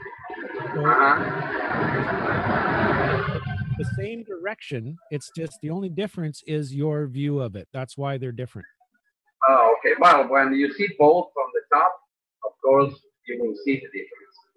Yes, one's coming out, one's going in, but they're all the same direction. Yeah, I see. Well, what is not really clear for me is how the plasma decides where to convert in a mechanical force, but maybe we need more data about that, because Mr. Keshe was saying that the intention drives the plasma, right? Partly, yes. And this was, if I'm not mistaken, this was originally experimented with in a very, very different form down in Australia 15 or 20 years ago with a device called a Joe cell, a J-O-E. Oh, yeah, I know. Yeah, I know Joe cell, yeah. And I intuitively inside me says it's exactly the same stuff. It's just collected in a different way. Yeah, it never came out the way he did it. Could you spell the name of that? What was it called again? A Joule cell? Joe. J-O-E. Julia Oscar Echo. And the Joe cells, they were so fussy. They were insanely fussy. If you even sneezed at the wrong time, they just quit. That's why they didn't go anywhere. But they were a really good proof of concept that you can run an engine on this etheric energy, because that's all they knew of it as, was the ether. The exactly. Yeah, that time they call it ether. Now we know it's the plasma. Yeah. Yeah. Well, this is very interesting. Well, but it amazes me that any mechanical movement can be supplied by this plasma if it is well configured. And so the bike experiment, is interesting, because honestly, I don't really dare to install in my van. It's the only one I have all the system, because of the further nano-coating of the whole wiring system of the car. I don't know what will happen. And other thing, there's no risk. There's no risk with doing this with your system. The nano-coating isn't going to affect any of the actual old school basic thinking electrical systems. It's not going to change anything in your car. The radios, electronics, computers, they are all connected. So I think that finally, after a certain time, it will nano-coat the whole integrated circuits and whatever is there, right? And it'll probably make them more efficient. Oh, well, yeah. I That's right. To go back to your original question about you're not getting the connection between the plasma and the mechanical movement, try to view everything, not just the plasma, but everything as a plasma. Because like I said earlier, matter doesn't exist. It's only our perception of these fields that tells us we have a brick or a dog or a bottle of pop. Yeah, that's correct. So there's really no reason why we can't take that one step further and say, okay, if we can organize these fields in a certain way, this gravitational field and this gravitational field on the other side, they're going to be pulling on each other, and that is going to create motion. Yeah. Yeah, and what about disconnecting the thing? Once you start the plasma flowing, it should work in the regular way. When you turn off the key, it will shut down the machine, or well, if your intent that when you turn off the key is to stop the car, then the car will stop. You also notice that Mr. Keshe has special keys for both the electric motorcycle and his own car and so on, with some kind of sort of a nano-coated battery thing attached to it. He gave hints of it in the 72nd workshop on the 30th. Yeah, he really didn't want to show that, did he? No, he sort of forced him into it. But for experimental purposes right now, just for people who want to play this, if you've got a little 4-cylinder fuel-injected car, it would take very little effort to snip the control wires on your fuel injectors and hook them up to a 4-pole switch on your dash, so that after you've run for, say, a month, what happens? If you keep going 50 miles an hour, you're done. You don't ever have to turn them back on again. Yeah, well, how you stop it then? Well, it's again, you're at that point, you're dealing with intent. You're dealing with the thought aspect of this. So you slow down. You step on the brake. Your intent is to slow the car down. Yeah, that's true. Yeah. The plasma itself is intelligent. It's aware. And all of the people that I talk to, they look at me like I got 6 heads when I tell them this. But yeah, it gets pretty freaky when you get right into it. That's right. Yeah, but I think that the incoming teaching will tell us. I think that, like Mr. Keshe says, there is a lot of things that when they came out will solve all these questions we have. And one more question that, did you read the forums, the other forums? Because one guy was saying that he was nano-coating with the free plasma or something about it, using the free plasma to nano-coat. I don't see why it wouldn't work. I don't fathom it at the moment, but switching between states, that's what Mr. Keshe was talking about just before he left, was looking at how we can interface between all of these plasma and the GANs, and how those interactions work. And this fella may have cracked one of those interactions. I don't know. One of the things I'd like to bring up that hasn't been touched on is what goes into an internal combustion engine happens to have hydrogen in it. There's water vapor in the air, and if the plasmatic condition allows the hydrogen to expand, as we normally see happen inside an engine, then it would definitely assist in turning the engine around. If you didn't adjust your timing, you'd fry your pistons and valves. Well, that's where the balance comes in. But I don't think that really has anything to do with this. And the simple fact that what he was saying was, eventually, over time, the system gets infused with plasma. You don't need even fuel anymore. So no. Yeah, how about air though? So if could it be run in a vacuum? That's the question. Well, he mentioned that the spark is irrelevant, so there's not Right. going to be combustion anymore. Yeah, that was his the thing focus, right? that he seemed to hint at away exactly. That we're moving away from the whole combustion idea.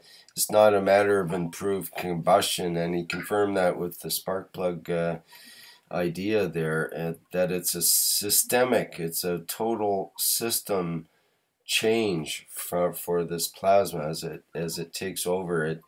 It interacts with mechanical parts of the system, for example, and that's the one that's pretty hard to get the head around, although definitely magnetic forces and that kind of thing can do very astounding things to materials. So no Can doubt I about explain it. something? Thank you, Mr. Keshe. Please do. No problem. If you look at it, you remember when we were a child, we had these spinners we used to put between two fingers and we used to flip it, and it used to create rotation, and the thing used to fly on the ground. We used to call it pinballs. Yeah, we call them tops here. The tops, yeah. If you look at it, one finger is gravitational and one finger is magnetical. And the field between the two creates the rotation, the physical rotation.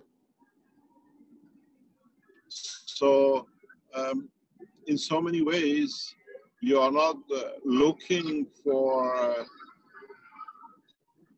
let me explain to you this something, then you understand what happens. If you look how the rotation of mechanical rotation is created, is that at the point of the minimum magnetical, you have the maximum gravitational. And is at that point, as what you call it in the electric term, you create the potential difference. That is where the switch comes, and that switch leads to mechanical rotation. This is why it is hard for you to get your head around it, is that at any level point of the matter, then the process of conversion from gravitational to magnetical leads to the motion of the material. If it is vertical, it will be a vertical movement. If it's a spherical, it will lead to the rotational movement. But the thing is, in all the processes and the system we have created already a rotational movement. So that gives it an ease of flow of the conversion. If we didn't have the camshaft, and if we didn't have the crankshaft, if we didn't have the rotational movement of the wheels, the field forces would have been vertical or horizontal without any rotation. Finding the next point of match of fields to match up with. But in the mechanical system, like the crankshaft or camshaft or the wheels, we already preset what we want from it. Expectation of the interaction is already preset. Coincidentally, this is just by coincidence. So in the part of the universe where there are no four-wheelers and there are no wheels used, that's how motion is created.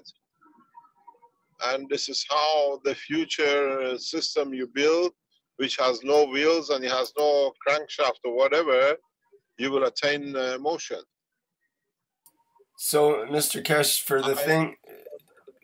for the things that do have wheels and spheres and things that rotate, they will tend to rotate on whatever axis they have now when they're influenced by the plasma. In other words, if I don't know, a roller coaster is going along a certain way, it'll tend to go that same way, but even more so.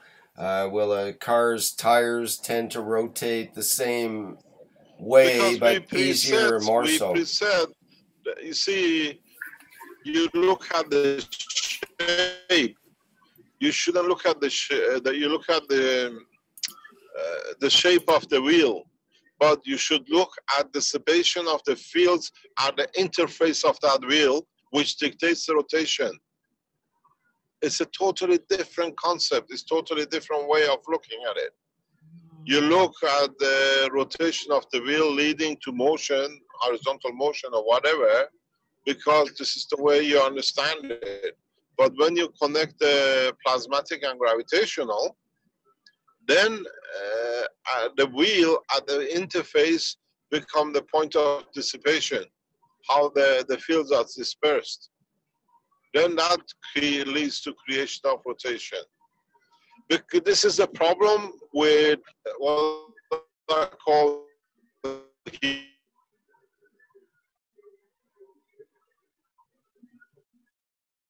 I think we lost you there, Mr. Keshe.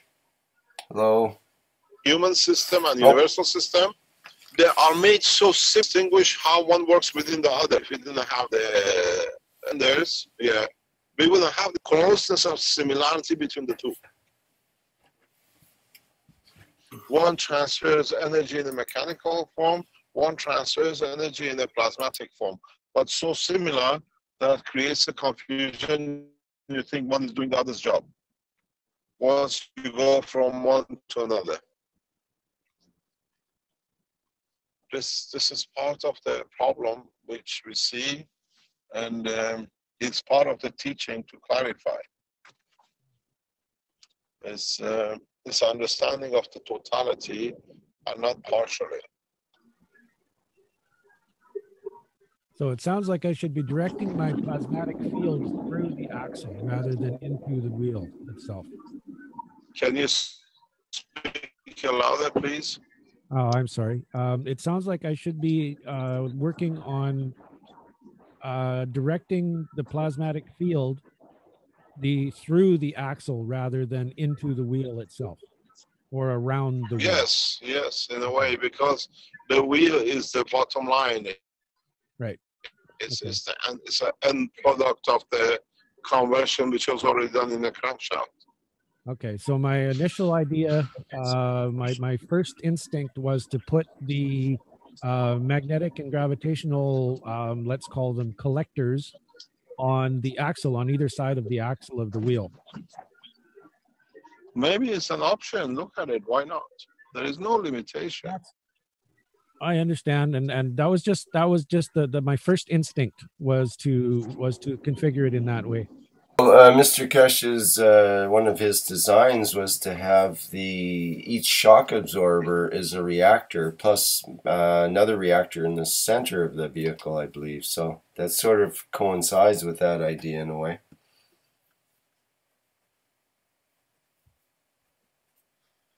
Yeah, I only have shocks on the front of my bike, though. Oh, your bike, yes, right, indeed. Well. Well, I'm thinking if I work this out with a very, very simple system, then putting it onto a more complex system is going to be a piece of cake.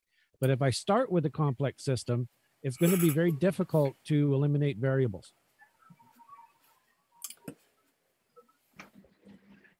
Maybe we should run that idea by Mr. Keshe of the rotating coils in a bicycle wheel idea. I was listening to it. What do you think of that? Will that make, obviously it'll make some kind of difference, but would it be helpful to rotate the coil or just leave it alone and attach it to a handlebar or some sort of... I don't know. The bicycle is a interaction of the human body and the mechanical rotation, which have nothing to do to each other. And by putting these systems on does not necessarily mean that we will be able to achieve desire of motion. Well, even if I can put the plasma into my legs and burn the plasma instead of calories, that's definitely a step forward. So to speak, yes. So to speak. So to speak. Yeah, you can use the own gas of your own body. That was my plan from the start, yes. That's not a problem. That's not. It's just we have to understand new limitations. We have to understand the new interface. But I still this is the problem. Play with it. That's the this we should be able to play with this. We should be able to make friends with the plasma and say, "Hey, pal, let's play and enjoy what we're doing." You sound like somebody I know. If I put it on my easy chair and I have a joystick and I just fly around with my easy chair and my joystick, yeah, it'll be fun, but it won't be nearly as much fun as the wind in my hair and the bugs in my teeth. Yes, well, this was the Mr. Keshe. I remember one of the most profound things I heard him say a couple of years ago in one of his asides in a interview was that we have to learn to pray to our reactors. And he says, the prayer that I use is, I hope you're going to have as much fun today as I'm going to. There's something very similar to that. And you could tell that he had a certain joy that occurred with his interactions with his reactors at that time. And you know, that had to be part of the process, or else it wasn't you know, correct, I think, perhaps. I think what's coming out tonight is that's a fun. Pardon? I say I think what's coming out tonight in the explanations that we've had so far is that joy, that sense of play is fundamental to this process. In a way, yes. What happened? We are observing a lot of things. You are interested in motion. Some people are interested in the energy. We are observing social structure in the background too, through the same structure. And it's interesting how the social structure comes through the thoughts. You will see very soon. We'll explain this very, very soon. The social structure is the same as what you do between you and your bike or you and your car. You have to extend the horizon of the understanding, and then you'll see how easily everything can be controlled according to what is good for you and what you receive is good for the environment you live in. I start teaching these in the coming weeks because it has to be taught. Yes. It has to be. It cannot be on the sideline. We see a lot of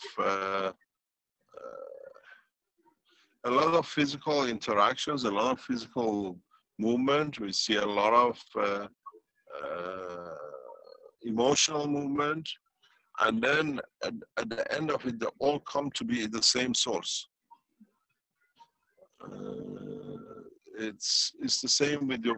Do you need the wheel to pedal for the bike to go, or can you create the field within the structure of the bike that it needs to know that you want it to move in certain direction?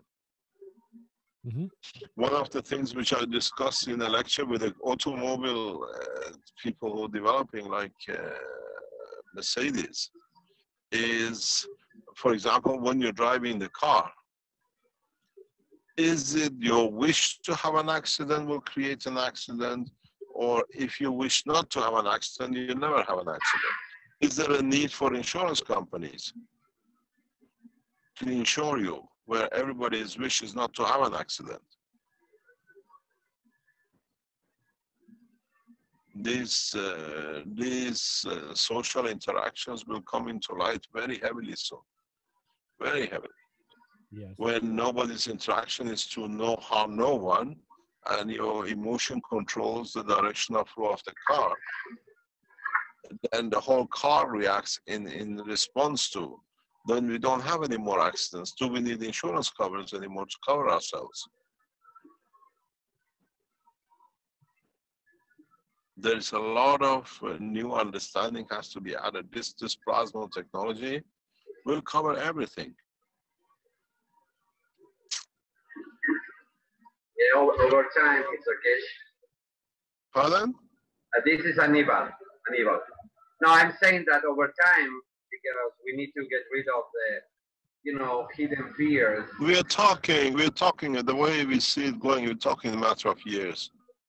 In a coming handful of years, all this has to be handled. Noisy here?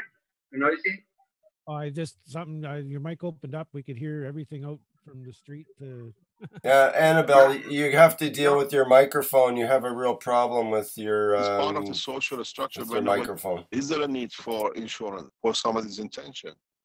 The wish, pardon? If you wish to go out and have an accident, okay, you go out and have an accident. But if everybody else's wish is not to have an accident, can you cause an accident?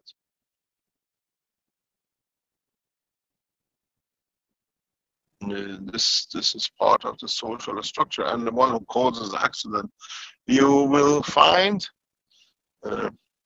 in time. You've seen the key we showed for the car last week. That key carries your intention because you carry it in your pocket. It carries your emotion.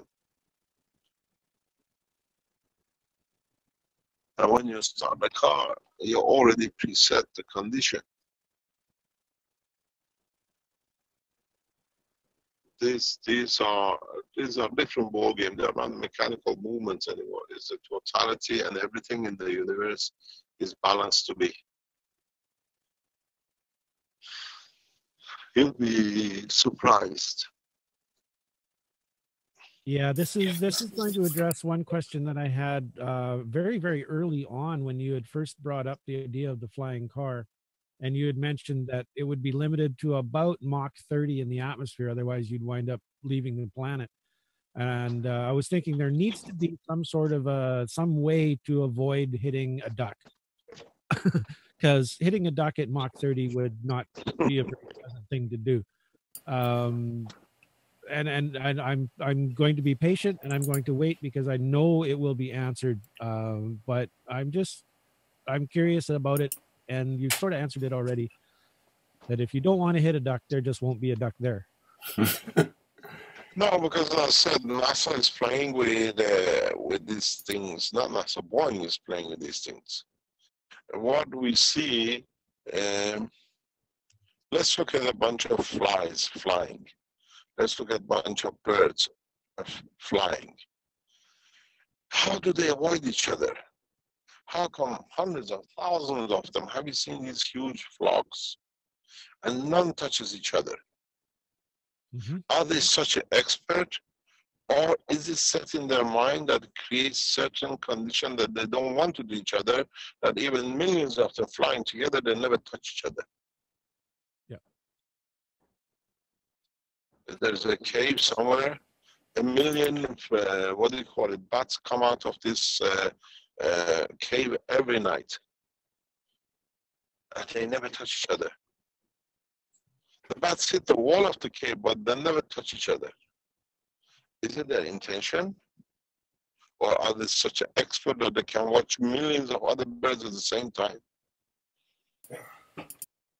Well, that's keeping them apart. That's yeah. Yeah, it's a field of intention. Ah. Which is plasma. It's plasmatic, instantaneous. They create their own Coulomb's barrier, which the intention of the others has a say on it, but at the same time keeps them all apart. What about this question raised for me years and years ago? I used to swim in the waters of Bahama quite a lot. And I used to get a snorkel and go in as far as I could go from the shore. And I could see I'm surrounded by the fishes. I was another fish in the millions of fishes. They never touch each other. The only one who was out of tune was me. When I made the wrong move, everybody moved. So I wasn't tuned to them, but they were tuned to each other, that they knew this guy wants a room. None of them ever touched me. I could swim for hours in the ocean. I used to get lost sometimes, but I just could see the shore. I knew which way I have to go back. But you could see, how do they communicate? How do they know the gap between each other? Is it intention not to touch creates that kind of barrier? And if you look, they all come very close, but they just jump off each other. It's like bouncing ball, but they never touch. Are we going to learn about our intentions will affect our motion? So the only time they touch each other is when one wants to eat the other. The intention is to eat. More or less. They're able to come into contact. More or less. I always say frequently, when you eat the food, if you remember, they say you bless the food, but in a way you say thank for receiving the energy from it. Did let's say the fish born and its intention was for you to consume it? Does it match your field? Does the fish want the experience of elevating its soul? Yeah. Maybe. Or does the physicality of the fish is irrelevant anymore because the soul is separated? But they say that there is a collective mind, like they don't have all these flocks or the fishes, they have a collective. Is that correct? This is a lot of rubbish. This is a lot of rubbish. How can you? Yeah, tell that to my pet fish, Ralph. Tell that to God. If that was the case, God would have done it with all the problem on this planet. Nobody would have killed each other. Collectively, I decide there will be peace. So there will always be peace. That's true. Yeah. In that sense,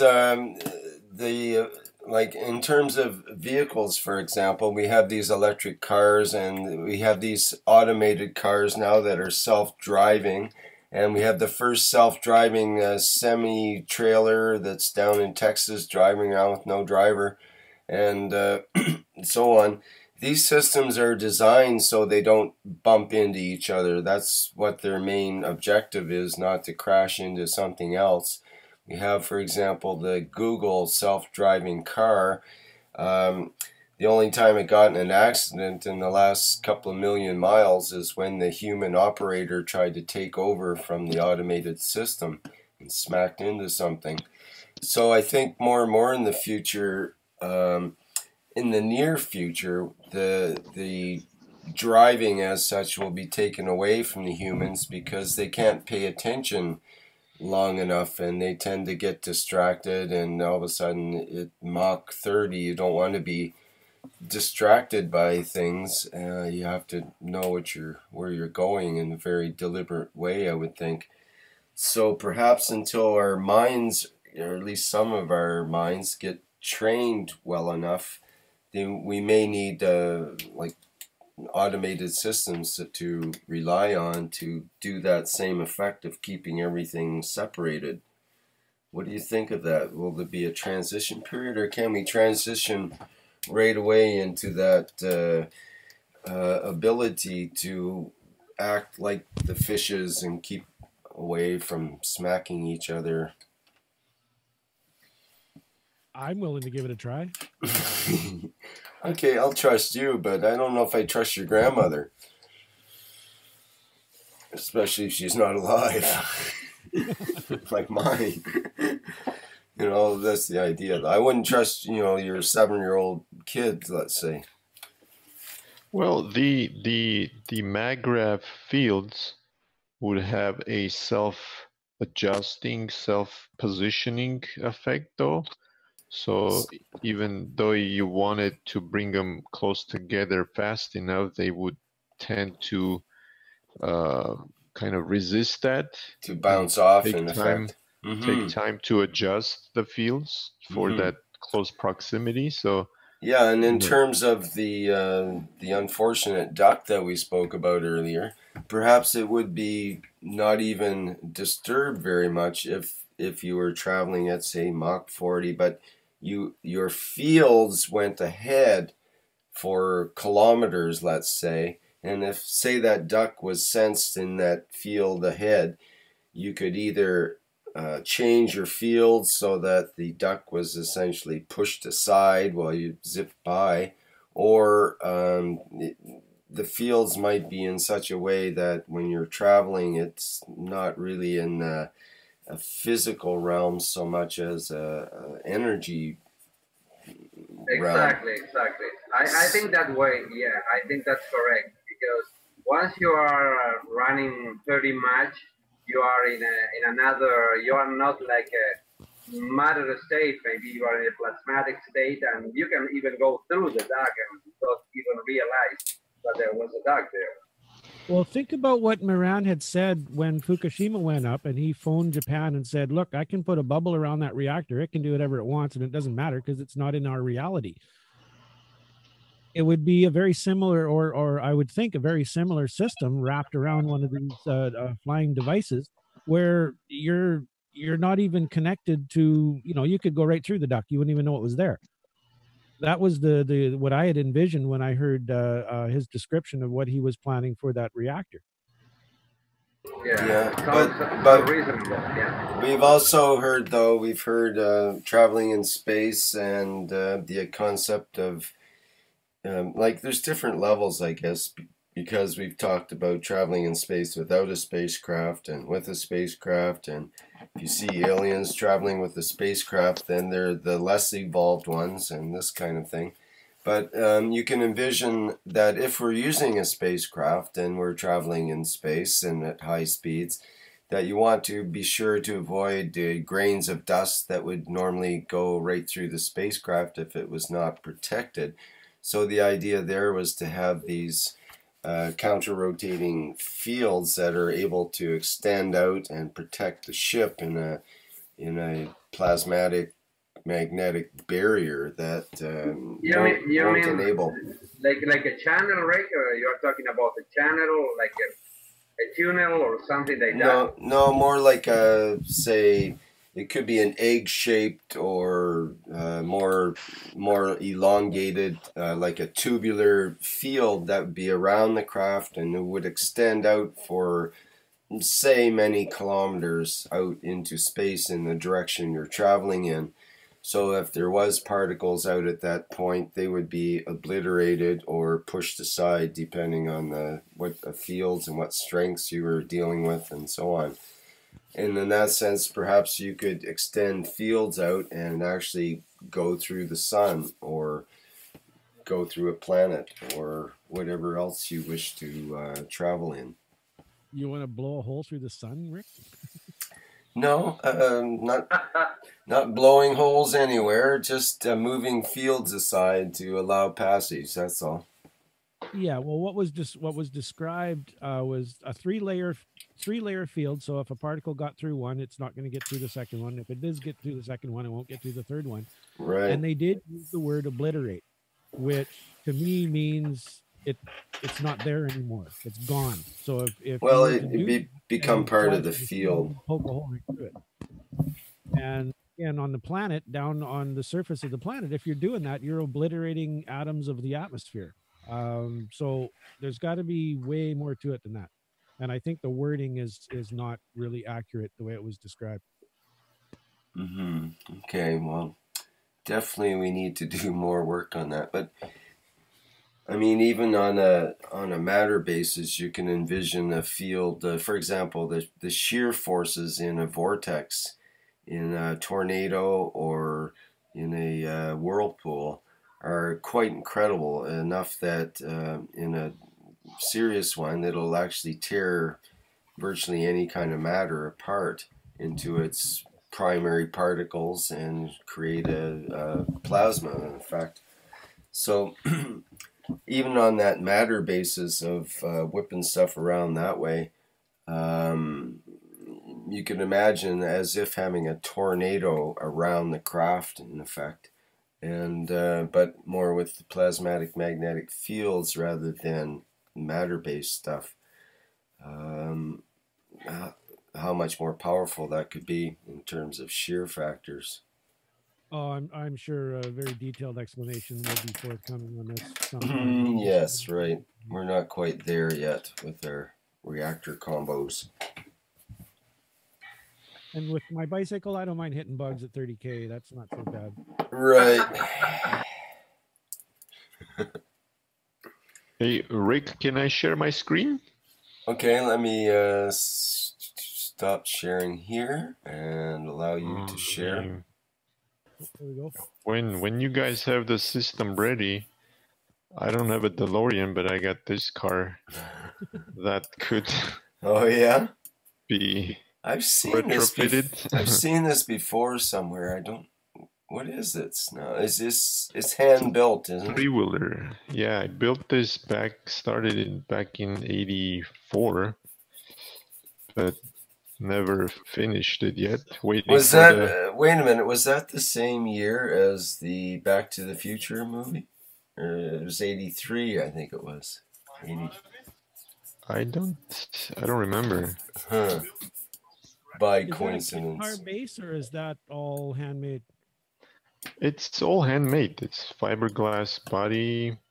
The front is a VW 69 VW front end. The back is a motorcycle. Back end. Nice job. It Cool. has the motorcycle engine back there, but I've been waiting for a new propulsion system to put on it and finish it. So hopefully this.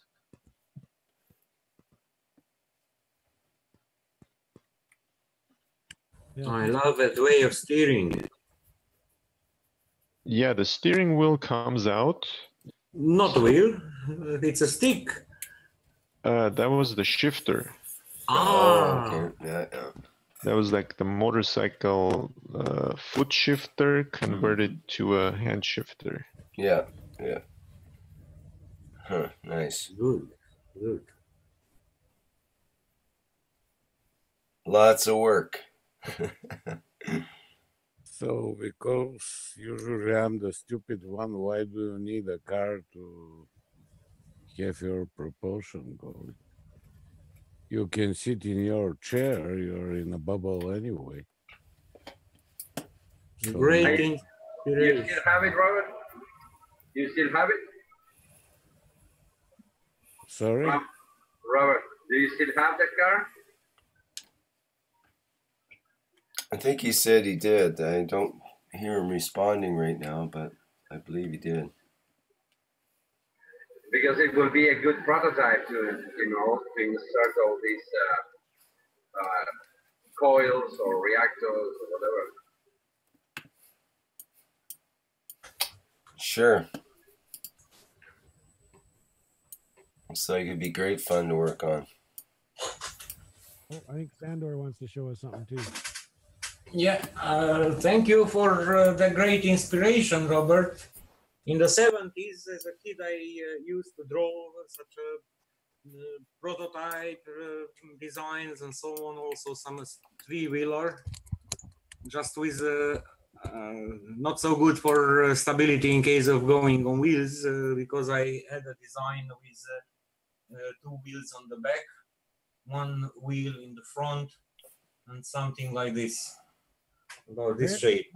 The Reliant Robin. Yeah. So that was, just let me change the pen with a better one. It was something like this, backside with a T-shape. I mean the top in a T-shape.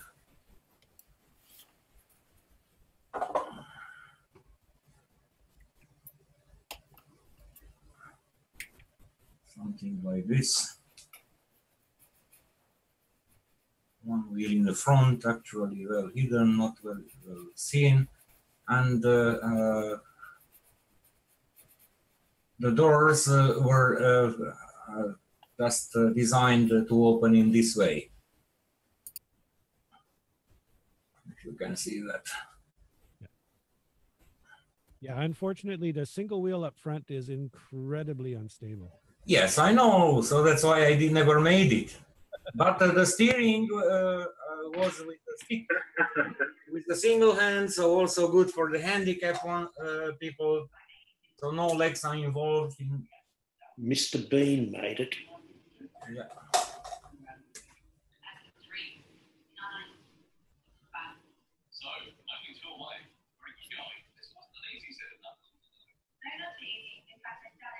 Something this shape.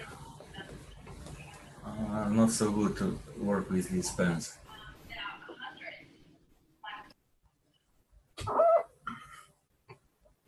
So thank you for inspiration. So maybe it's time to go back to such models and to make them with plasma photograph propulsion instead of.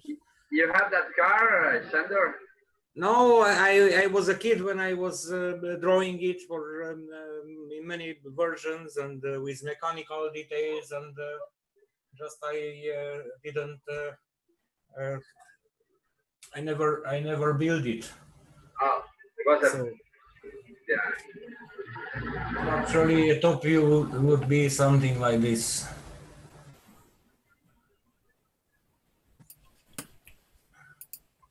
Maybe all we need nowadays is a blow-up car. It's made out of thin plastic, and we just blow it up, and that's the Coulomb barrier we use for our reactors, and away we go. Oh, or why not a flying wheelchair? You make your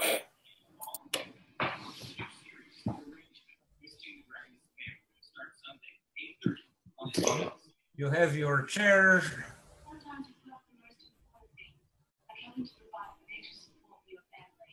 Just sit on it and create your own plasma bubbles or magnetic gravitational field bubbles, and just take your direction. Well, it's funny you mention that, because the mobility chairs, what they call mobility chairs, which are powered wheelchairs now, have all the electrics that would be interesting to convert to a plasmatic system as an interim kind of way to try to develop that system, let's say. Yeah, if you want to go on still on wheels, but the idea is to get rid of wheels. Yes, indeed, that would be the ultimate.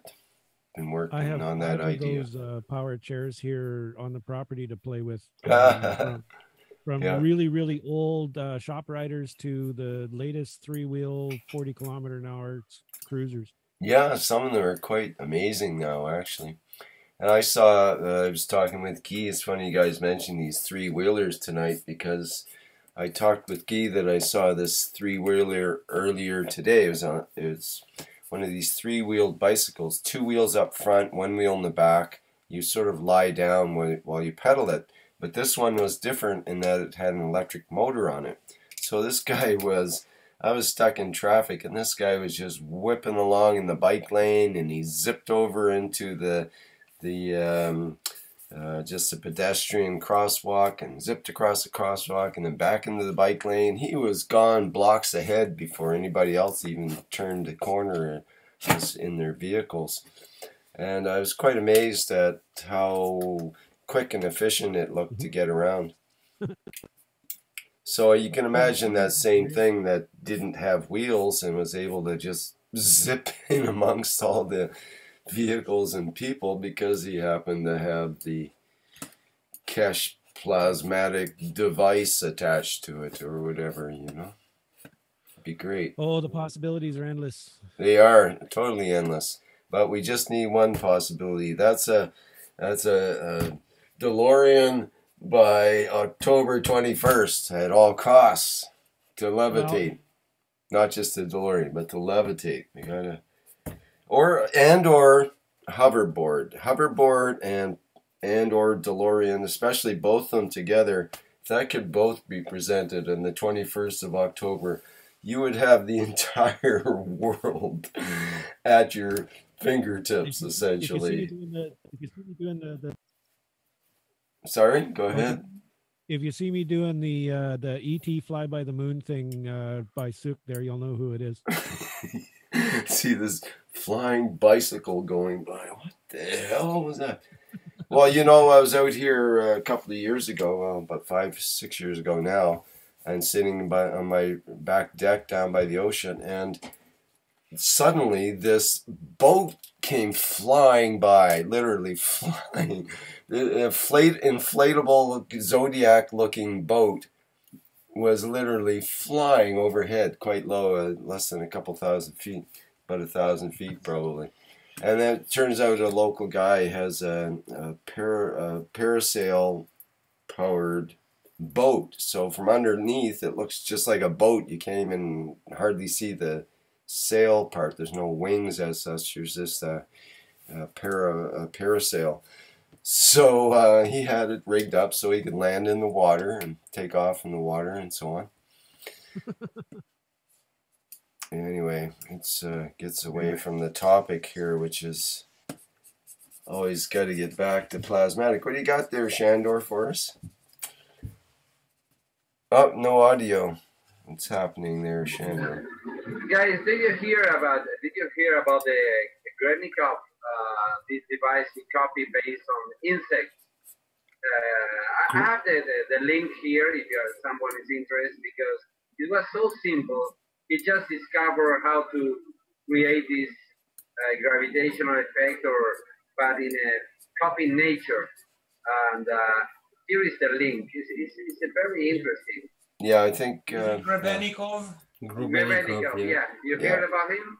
Yeah, yes, we've his device was looking something like this. Yeah, that's right, Shandor. Shandor was on it before he even finished. And now we have instant communication. Yeah, that's right.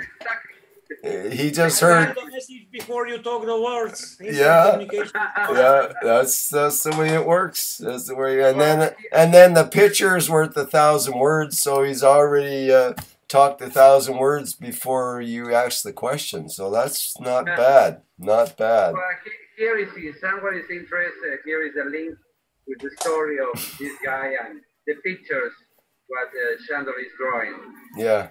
Of him. At the very end of the page is the picture he's levitating, let's say, with a very simple and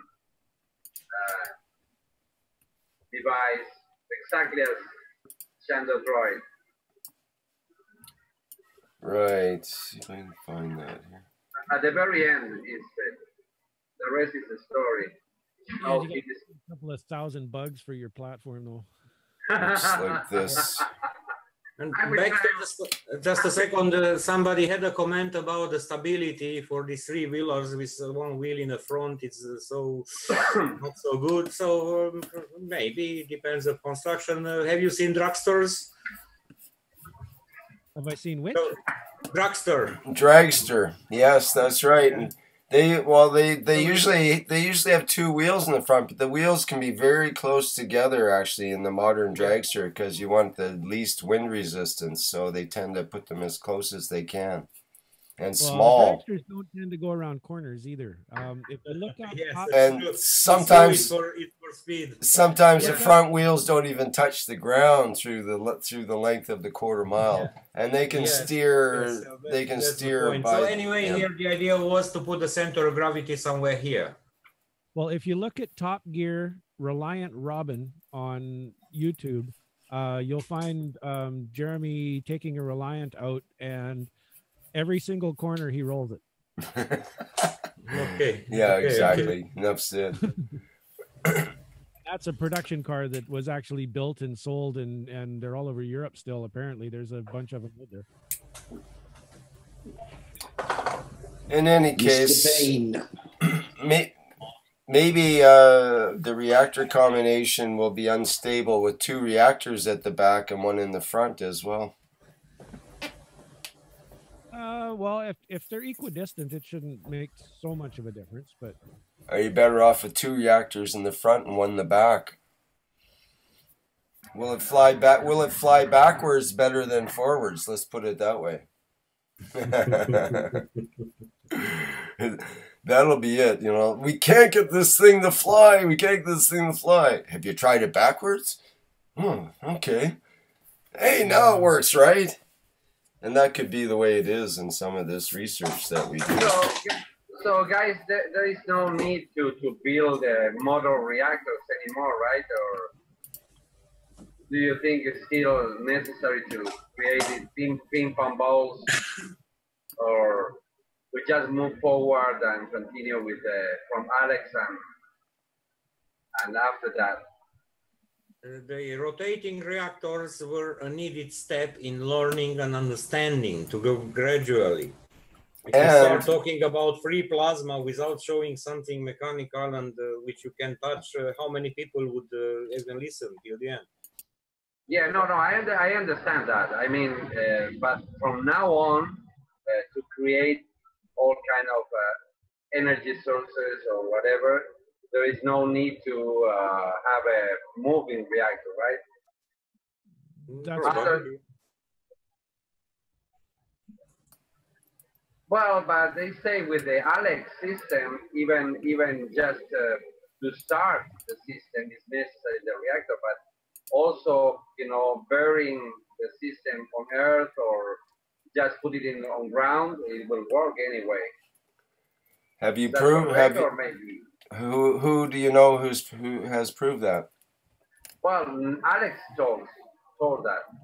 Yeah. So we're basing everything on what Alex says. Well, even Moran said that you just take it out and lay it on the ground and it'll work.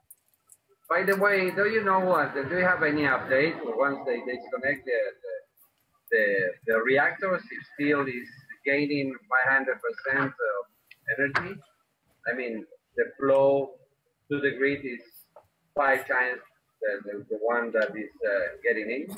Still the same? I believe so. It's all the same deal as far as I know. I don't know if that setup is even up anymore. Oh, I see. Sure, I missed your drawing here, Shandor. What do you? Yeah, it was one of the systems showed by Mr. Keshe. You remember, it was such a thing in a tube between a battery case and so on, and it has here through 2 coils around output and so on, and guns inside. There are many things which now we can build, test, develop, and bring it to the next step of development now in the summer. So we have got so many things, so many information. And how about this other system? Did they show how the coils are connected? Or yes, that's pictures. This is the Marcos system. Yeah, but Marcos. So how about to do this with coils in this shape?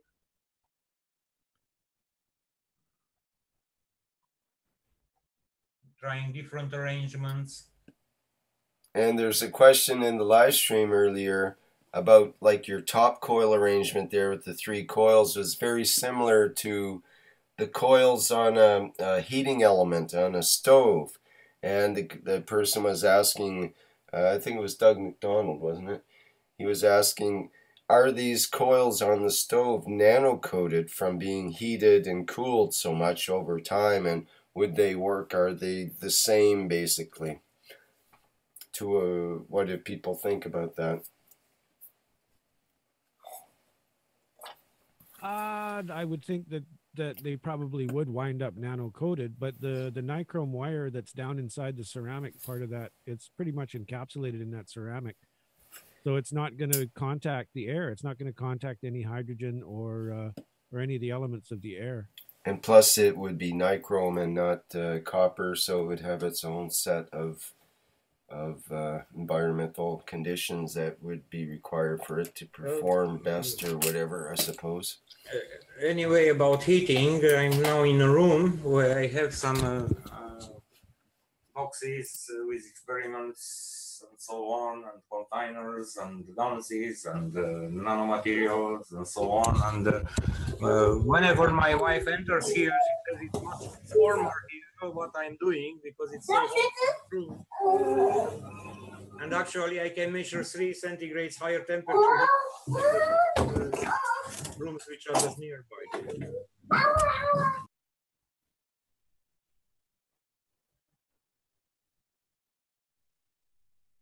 So I'm just having here some containers with nano-coating, some bottles with guns, and some other nano-coating things and so on. And my wife, whenever enters here, she says, "Oh, it's so hot here." Meanwhile, you have the same windows, the same position on the same front of the building, like the other rooms which are nearby. We have 3 rooms, one near to the other, and the kitchen in between. And here, always, I can measure about 3 centigrades higher temperature in the other room. So maybe I will try to move this to rent a garage and to see whether this heat will go down here and it will go up in the garage. Just I'm hunting for an affordable place, which may be about $100 a month or something like that, and to be possible to get water and internet. You think that the temperature difference is due to what? The creation of GANs or the reactor working? Maybe I have something here which is heating, so it's a lot of plasma here. And or maybe it may be your presence, Sandor. My what? Your presence, you're a big guy. You're heating the room, man. Yeah, so what's interesting, when I'm not here, it's still the same. When I'm not here, it's still the same. That's kidding, that's kidding. Well, it's not kidding, it's not kidding. So, you know, we are sleeping in a double French bed with my wife. And if I turn my face to her, always she says, wow, she asked me to turn on the other side because I'm radiating so much heat to her. And my body temperature is lower than her. It's not a body temperature. It's the plasma interaction. Yeah, it could be. I think that Vincent was saying something similar with the environment where he was running the reactors. He noticed a change in there. Yeah. So we don't know yet how much energy is in 1 cubic centimeter of guns. Well, if you figure out how to create heat, let me know, because I live in a motorhome and it gets bloody cold in here in the winter. Okay, for sure. For sure, it's one of the subjects. Sorry, I have a phone call. I have to reply. So much to think about now. This is crazy. Yeah, so many things. So what I was thinking that, you know, in the system with the 3 coils, the most powerful that Mr Keshe showed in the 72nd workshop, you know what I'm talking about? The one that's built with the center, middle, and other coils. The way that it's connected, and I don't know if they connect both ends to the grid or where it goes, but if it goes to any source of energy, should be very, very careful that not, you know, scratching the nano coating, because it will be a short circuit for any, you know, source of energy. Even, you know, we are not in the plasma anymore. If it touches the copper itself, I mean. Do you understand what I'm trying to say? Yes. Yeah, you'll see some plasma created, all right, but not the kind that Mr. Keshe talks about. Except when he says, the nano coating, and there is a short circuit, immediate short circuit, because it's matter state, the copper itself, right? So it would blow the fuses or whatever.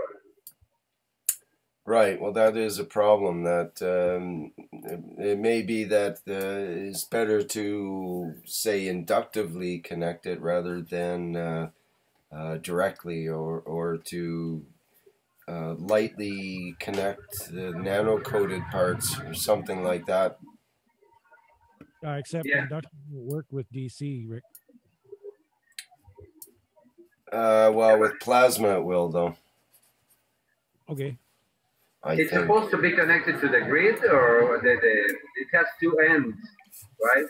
And I didn't see where they connected to, just to the neutral and life of the flag, or how they? If I remember right, he described it as very similar to what Alex did, except for it's many orders of magnitude more powerful. It would be something for supplying power for a large manufacturing plant or an entire city, something like that. Wow. Yes. Yeah, I remember that. But so it's exactly the same principle. It goes to the grid and provides all the energy and takes some of it, right? I believe so. Yes. Okay. It appears to be the same configuration, just in a slightly different process. That's all. Yeah. I was planning to do something, but instead of using, because for the sensitive nature of going into the grid, first of all, I can't do it here in the US, but trying to make an experiment using another source just as a starter, like a battery or something, and to see if I can create a demand, and doing that same system in a smaller scale, and connect the battery and try to see if it keeps charging the battery and the load at the same time without exhausting.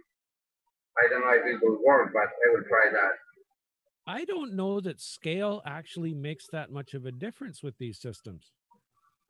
Oh, you don't think so? Well, a lot of the folks, they've been playing with the beads, and there's one fella, he's got 4 beads hooked up, and it's 4 beads. It's not any special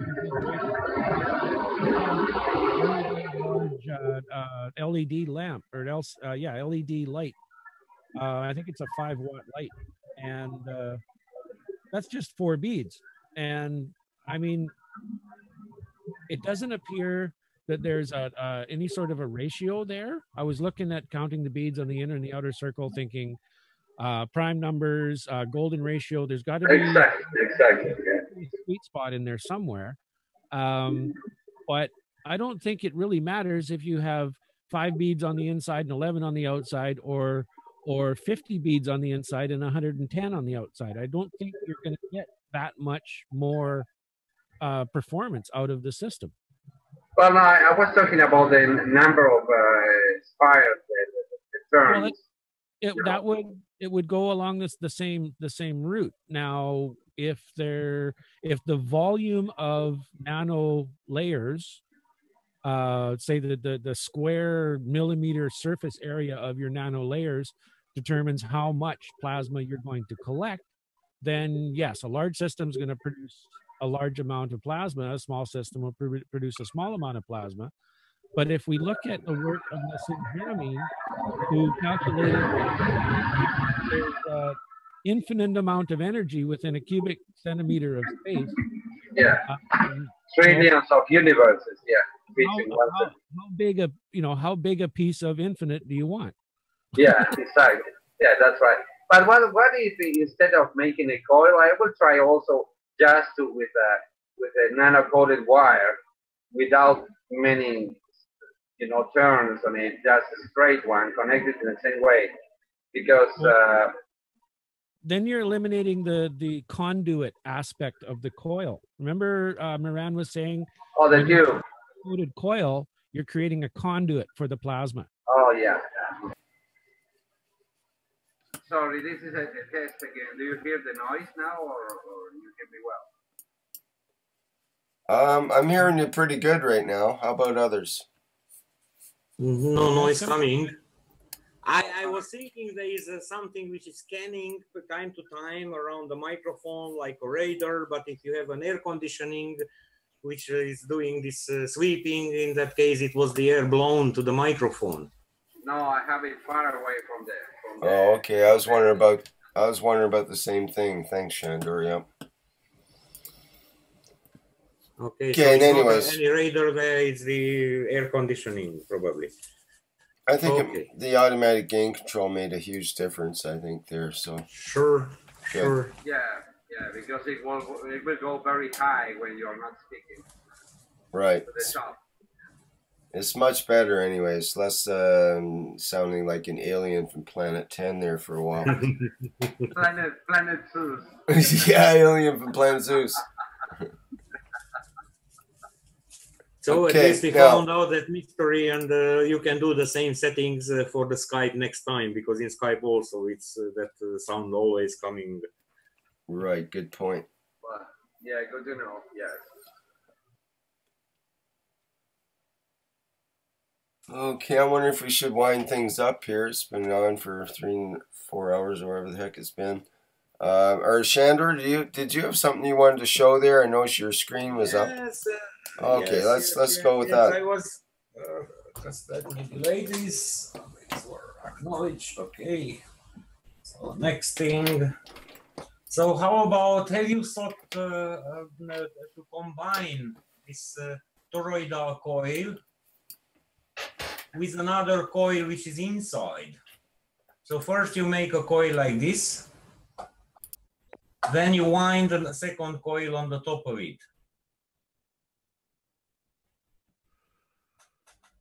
So the direction of the flow will be just 90 degrees.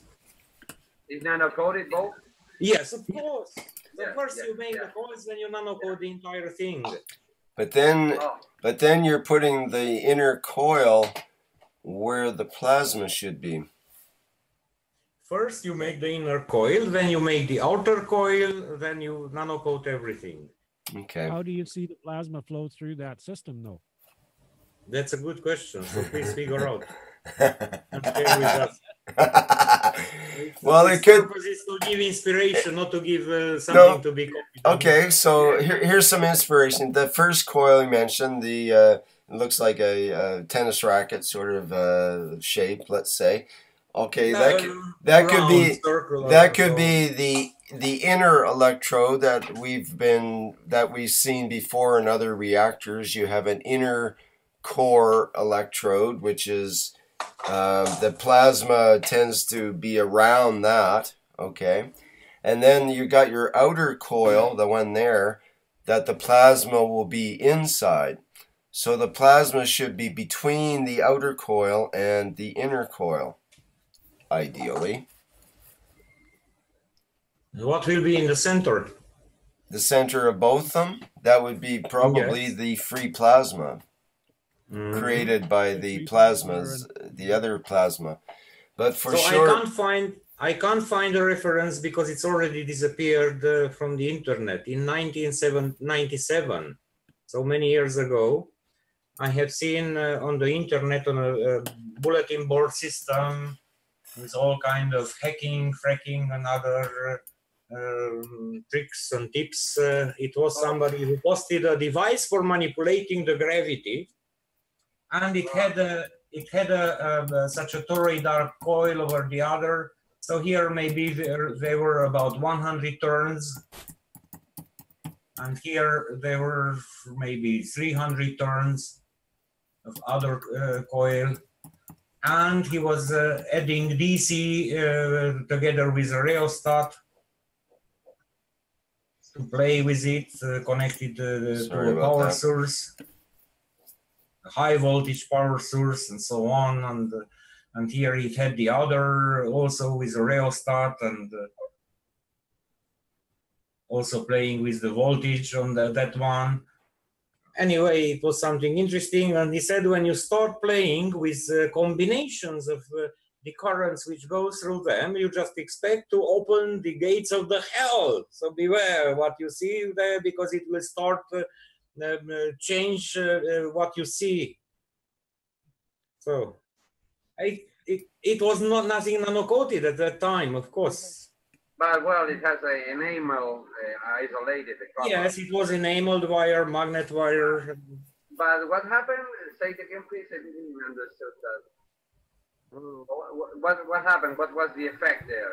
He didn't say that. He said, build it and see it. It's a device for manipulating gravity, he said. It's for manipulation of gravity.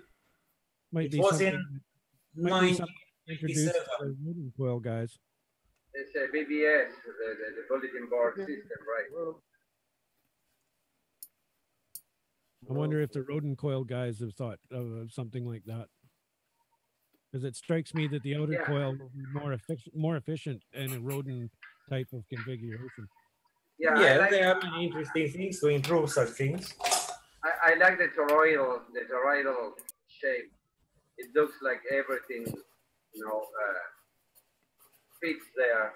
I mean, well, the interchange between dimensions according to Rodin comes with the toroidal.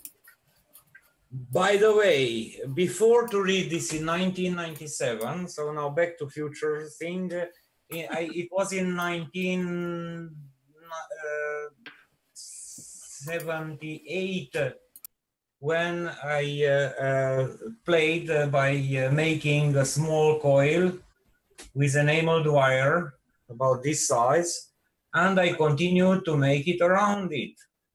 And I knew that shell have a special purpose, so it was from one wire, but once made the inside, then the outer, and ended. And it was one of the forgotten projects. I had the coil, but I didn't do nothing about. So again, it was such an inspiration while I was a youngster. Look at that idea. If you look at what you have there, if you were to say that the outer coil is, if it was a superconducting coil, in other words, where are we getting the interference from here? Brett. Maybe Brett wants to talk there. Someone try making the beads with a copper tubing, small copper tubing. They can do that instead. Make it with small copper tubing instead, I think he said. Yeah, instead of just the wires, and see what happens.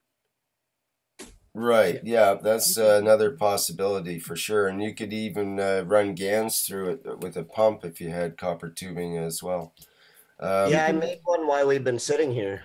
Right, but the point I wanted to make, I just wanted to insert the concept here that if that inner coil could be looked at as the actual superconducting ring that forms when you have the outer coil as a superconductor anyway, a superconducting ring that, especially one that rotates, has very special properties that is known to science now. It can actually alter gravity. Yeah. So for the guys that want to play with the small copper tubing, you can get capillary tubing from refrigeration dealers. And it's a 1 millimeter inside diameter copper tubing. Very nice stuff. 3 millimeter outside? 3 I just millimeter read outside? what you guys are describing. If you can turn on my screen real quick, I did it while we were sitting here. Okay, let me try it here. Yep, there we are. Very nice. Very nice. Right. I wrapped it around a drill bit and then I slid it over the tubing, and I figured I'd fill it with GANs. And if you have no nearby, you may go to a scrapyard and to get out some copper pipes from old refrigerators. And also in boilers, the thermostat is extended with a very thin copper pipe. Yeah. It's the That's thermostat right. element. Yeah, I've bought one of those just to get the pipe It off has a it. bulky thing at the end, and then it comes narrow, and it's a long tube and so on. Yeah, they're typically filled with an alcohol. So it becomes more Yes. Have another beer? All right. What else we So, got? okay, thank you for the Thank you, time Jamie. for additions. Well, sorry for monopolizing the evening tonight. Oh, not at all. I am very, very thankful, actually. You brought up some great points and had a good interaction with Mr. Keshe there. We got some more information liberated, and it got us all fired up a bit. So, and it brought things back to basics at the same time. So I think on all counts, it was a great night. Thank you very much. Yes, thank you, John. You're most welcome. I think I should probably wrap things up here, though. It's getting on and getting a little tired, so I think we should probably finish for tonight, unless there's any other questions or things that people need to deal with. We always got to keep going if people have to or wish to continue. I've never seen Mr. Keshe say no, even when he's super tired. When it comes to, you know, of course we could go for days on this too, having said that, because all you guys we all have enough information and experiences that we could go on in many tangents and many realms and have great fun at it, actually, I'm sure. It's more of a problem of limiting ourselves than not. I mean, we talked, I thought maybe we could just end it with this. I'm not sure if I can do this, though. I know, I'll just, wait, hang on just a sec, let me turn that audio down. I'll just show a picture of it, and that way I won't get in trouble for copyright here, but basically, this is the YouTube video, and I'll show you the site so that you can go there if you wish. There's the thing. And I don't like to show it because it's showing a copyrighted video gets me in trouble on live stream. But this is the world's simplest electric train. And as you can see, it's a copper coil of wire. And what this guy does is he puts together a very simple apparatus, which is a battery and a couple of magnets on each end of the battery. Oh, I'm looking at live stream and I have to do the screen share here. Just a second, we'll do it this way. Okay. Yeah, it's a super simple system to make. You see it there now? You got the battery and a couple of magnets on each end, and then he puts that inside a coil of wire, copper wire, and it will actually shoot through the coil, and he develops a whole like circle with it, and this thing will go shooting through the circle. If you go to the YouTube there and do it, I'll put in the link in the chat and people can see it at the top of the screen as well right now on the live stream. Where's the chat gone now? Oh, help, I can't find anything. Door number 1, window number 1, window number 2. Oh, there we go. There's it's the wrong link. And it's posted in the chat, Rick. Oh, it is. I had to get it out anyway. All right, thank you. Emmanuel did it already. Beat the pants off me on that one. Okay, well, anyway, that's it's interesting to see this idea, and if you imagine that little magnet thing as plasma going through the coil and going around and around and around and around, because it's self-powered and it gets more and more powerful and faster as it goes around. And then you have a plasma that builds because it's going faster, it creates more of a field, and it starts interacting with its environment more. So, in that sense, thank you all for coming tonight. It's been a lot of fun. And I think we'll wrap things up for now.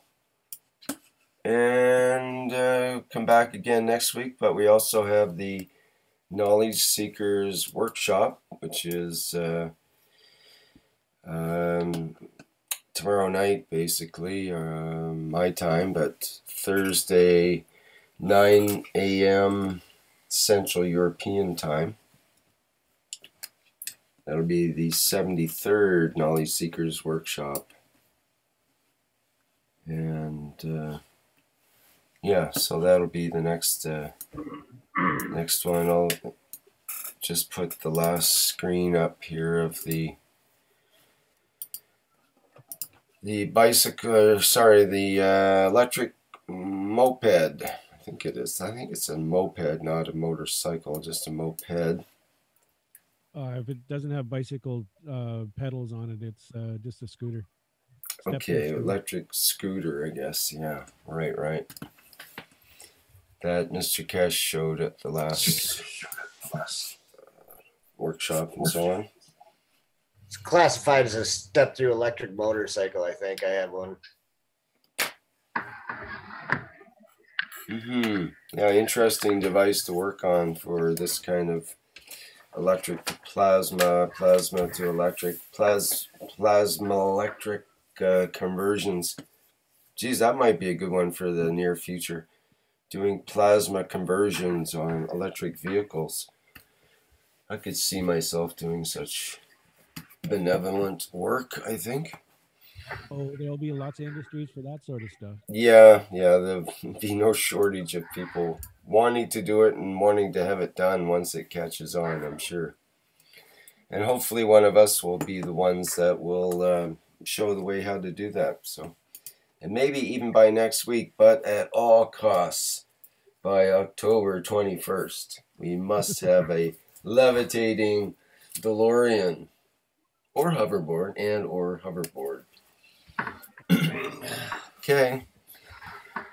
Okay, that's going to be it for now. Thanks a lot, everybody, and we'll see you next time around. Good night, everybody. Thanks, everyone. Okay.